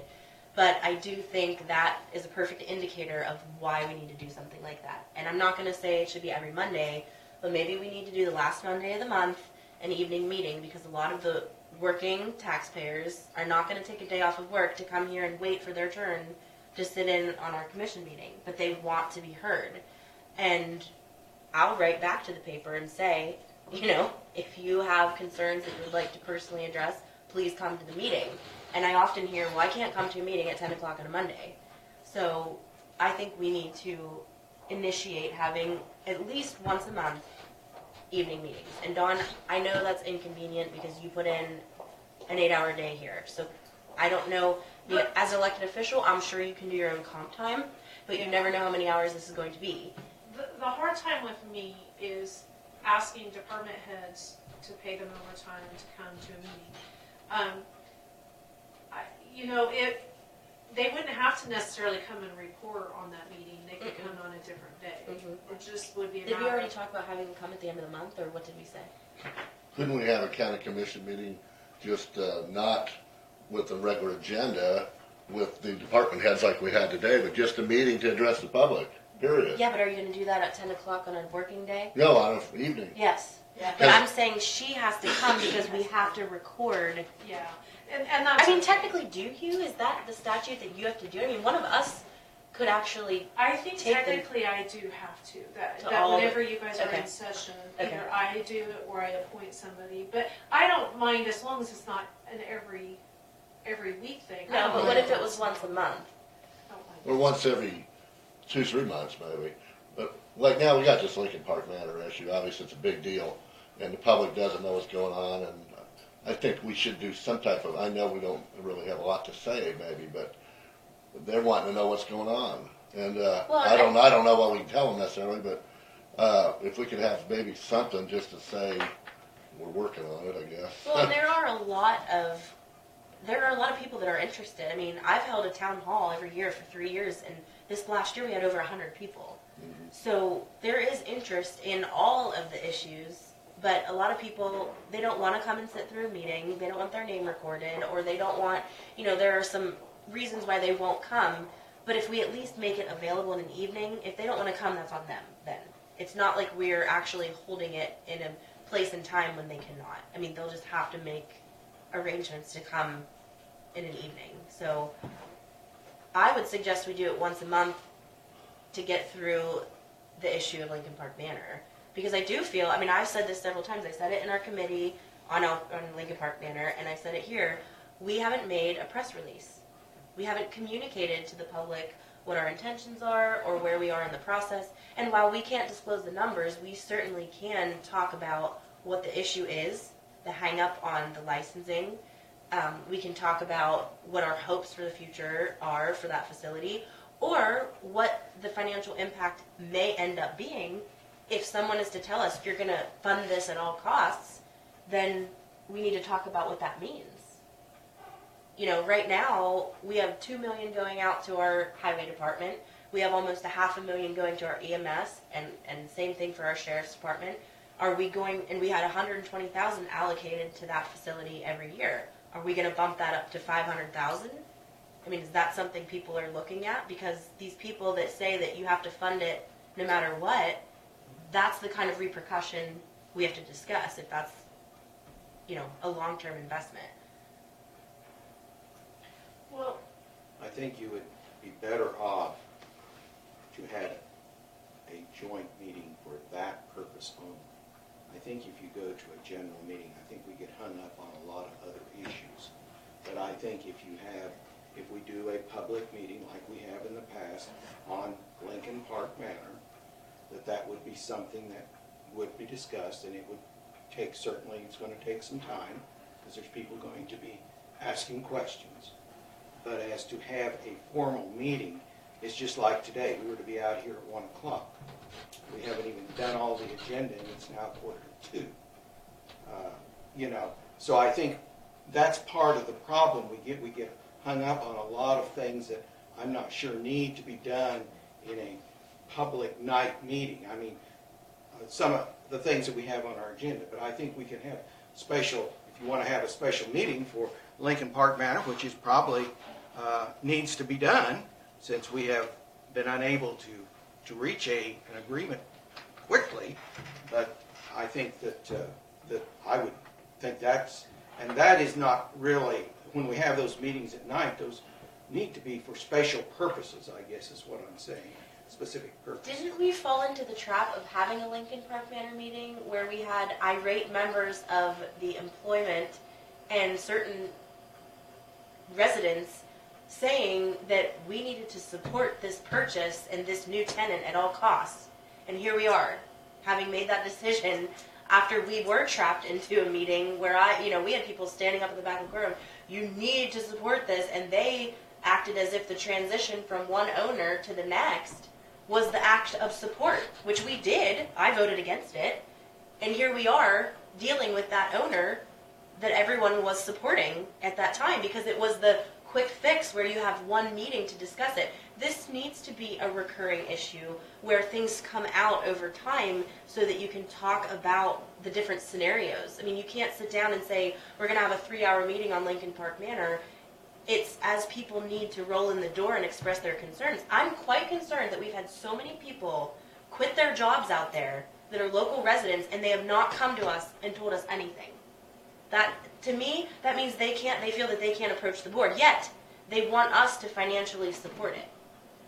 I'm a little confused about that. That's what I think you would express in a public meeting. My question would be is how would we set up the agenda? Would we just have, certain topics that would be discussed and like maybe say we'll allot an hour for the nursing home and an hour for the road system, since those seem to be the two hot topics, and then maybe a half an hour for all other subjects? Mm-hmm. Or that's to put a constraint on it. Yeah, so that maybe that way you could have like an end point and then. Right. But I would need to know how to do the agenda part of it. Right.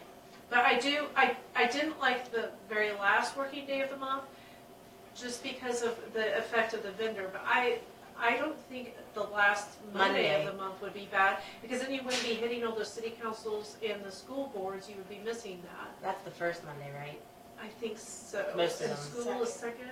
Oh. Or the second. No, the cities are the third Monday of the month. No, the fourth Monday of the month is a good time because they don't. I think most of the meetings have already taken place. Okay. I want to say the schools are the first Mondays and the cities are the second. Okay. And then just how we would structure the agenda to figure out how, would people need to get on the agenda in order to speak, because that's normally what is happening now. Or you take from the audience and you do a 3-minute, we actually have a timer and you have 3 minutes, anyone from the audience that wants to address, until we use up our hour on, and we can reply or have discussion, but then that's pretty much limiting their time until we use up our hour for the topic. I mean, that's how they do it at seminars. They put up a microphone in the middle of the aisle, and then you can come and line up and ask your question at the microphone and get your response, and then you're on your way. I mean, what if we tried to do that for 6 months, through the middle of the summer, and see where it gets us with some of this discussion? We can say things like, we want to support the nursing home at all costs, but don't we want to hear from the public where that cost ends? I mean, there has to be some sort of... Yeah, you gotta be realistic on price, on everything, yeah. And we're, where we're at here is like, not much movement happening, to my opinion. Of course, I know it's a very complex issue. But we could also have the conversation, okay, you all have been paying $120,000 a year. Do we double that? Do we triple that? Are you going to be okay with that doubling or tripling exponentially over the next 10 years? I mean, we have to have some of those talks and considerations before we commit to doing that, because it's going to affect the next commission, not just us. Oh, yeah. Whoever's here again. I mean, so therefore the public should have a lot of say in that, not just the 3 people that are going to spend the money initially. It's a long-term investment if you do it that way, and if we're going to take on all the burden.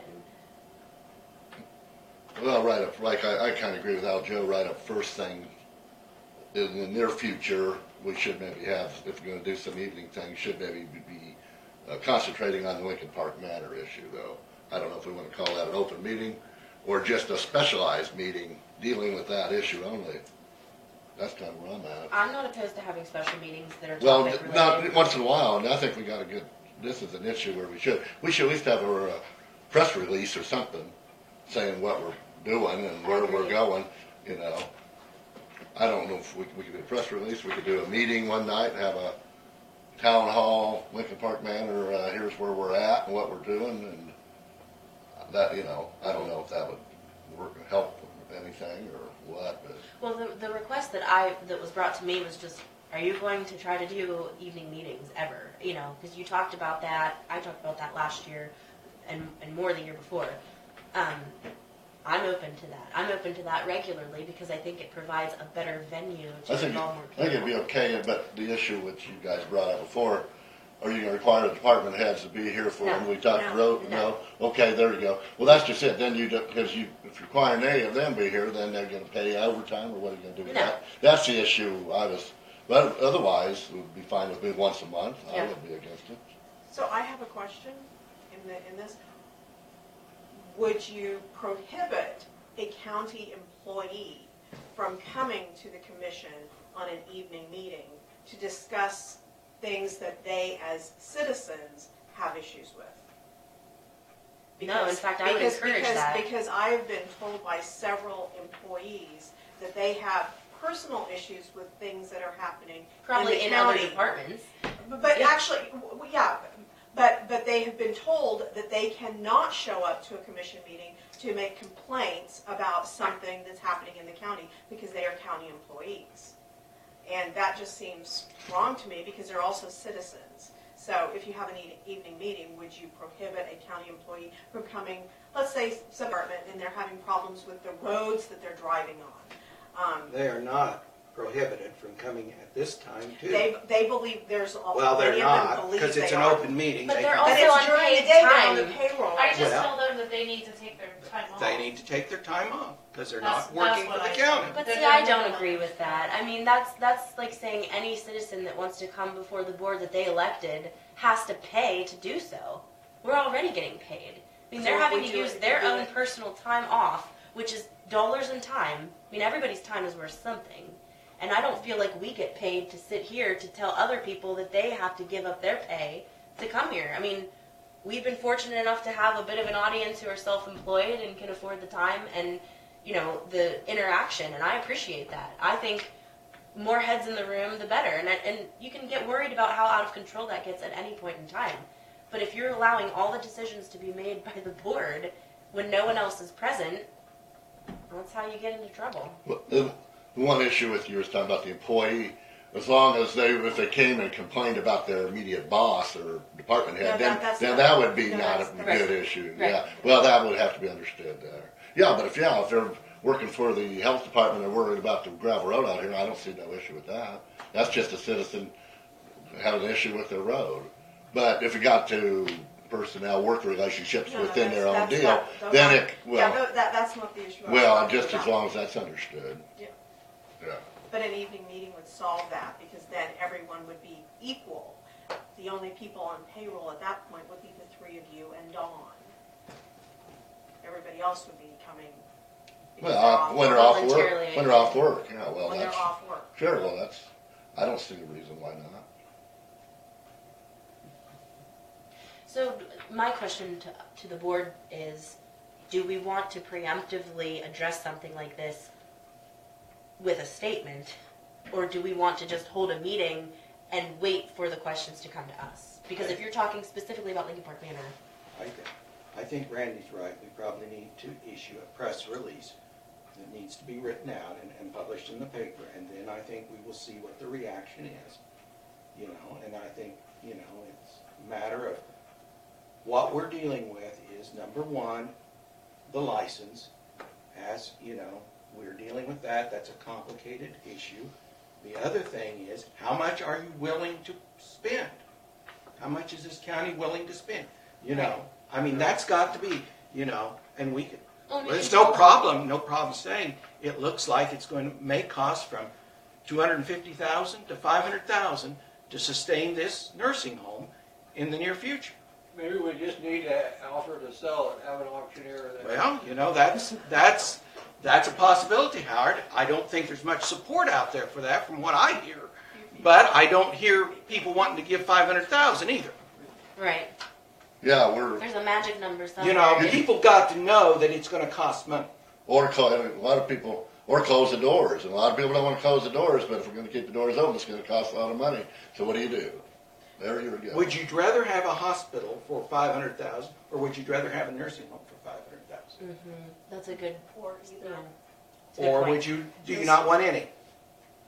Well, maybe you could do a little bit of both. You do the press release that has that information, and then you say, and we would encourage you to come to whatever date it is meeting to voice your opinions, or write us, or maybe a combination of both, because it almost sounds like you're posing a question. Do you want it to close down? No, I don't think we put that in the press release. I think what we put in the press release is we've been working with a special attorney that we've hired. We've been working with an auditor that we've hired to come up with some numbers and some ideas of how the future of the nursing home is going to look under the ownership of Lincoln County. Do you see what I'm saying? I don't think we necessarily throw those numbers out until we get to the meeting and say, what are we discussing here? Because we're talking about doubling to tripling the subsidy that you've already been paying. Where's that money going to come from? How do you expect that to affect your personal taxes? And I've had this thrown at me, so don't preemptively judge, but it's like, so we're going to spend maybe upwards of $300,000 for the 30 people that live there? I mean, that's 30 people in the county that we're taking care of with hundreds of thousands of dollars. Do we afford other groups of 30 people that same? Now, there's the argument that we're supporting employees and we're supporting other people here because it's their family member there, et cetera, et cetera. But you can make that argument round and round and round. I'm just saying, how much funding do we allocate for that particular group of people who are really receiving the benefit of being in that facility? It's very complicated. And I would say to you, the daily census at the hospital is by far less lower than the 30, and we're paying $500,000. That's a good and that's a good point. Yeah. That's a good point. Right. That's really it comes down to the employment of both facilities if you're going to compare apples to apples. Economic return do we get for this? I'm not sure. Well, let's say if you applied the subsidy strictly to the payroll, just hypothetically saying where your money's directly going. I haven't seen the payroll at the hospital. I assume it's substantially more than the nursing home, but I wonder what percentage. If we're now spending $120 on $1 million payroll, are we spending $500,000 on? I don't know what kind of payroll is up there. Hospital? Yeah, you don't know, do you, yet? I don't know, we had them numbers, but I don't remember. Do you see what I'm saying, though? Yeah. Like, what portion of each entity's payroll are we subsidizing if we were to apply it just that way? Well, hospital, on average, employees that pay more. Right. More nurses, And we have, RNs, yeah. doctors, all, Yeah. or you have less of those at the nursing home. You wanna write a thing up? I'd be glad to. I'd be glad to. Because you're We the could one approve that it next probably week. knows more Yeah, about and it. you're. Yeah, and I can update the Maybe we could edit it later and Yeah. cut half of it out.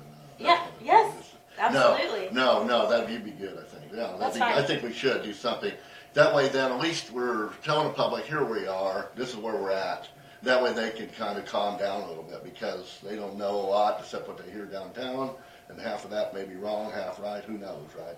So this, at least we gotta give them something, I think. And then maybe have an evening meeting and discuss it more later. Right. So are you saying you want to do a special meeting just dedicated to that topic? I think so. Okay. I think so. And then after Well, then your, I think after that your needs press, to be part of it, though. after your press release. Well, let's do it as part of it. You may say in it that there will be, you know, and hopefully within 30 days, we'll know a little bit more. I would guess we're gonna be forced to know something. Well, I'm saying, are we gonna put it in the paper twice then? Are we gonna say, look for upcoming date, or are we just gonna say, hey, we're gonna do it on No, February I 20th? would, I wouldn't put a date. I wouldn't put a Okay. date yet for a meeting, but you could put a press release out first and say we will have a later meeting or something. Okay. Don't you think that's good? Well, I do because, When we have final things to tell you. I Yeah, guess, you know, right. you might qualify by, there will be a public, once we have some finalization of how we're going to do this, or. yeah, more. Or a better It's already idea. a done deal, and now we're just gonna let you No, know. no, I That don't didn't mean work that. well with the school bond. I think you're telling them, we don't know. We don't have a clue what we can do. Hopefully we'll have a couple options available, but I don't know. Yeah, I agree, that we should do that. Referendum. Well, it all comes down to money. I mean, that's our only control, is the money. So I think we can just let them know that obviously we'll be talking about the subsidy that it may or may not require and what the public opinion is of those numbers. And like you said, you had a great point. We are subsidizing other entities, and you talk about what that means. And some people don't even know that that's where the money goes. Yeah, So, yeah, let her, Which is press interesting release. on the school issue. It ended up here in our lap too, didn't it? And we paid it, funded it.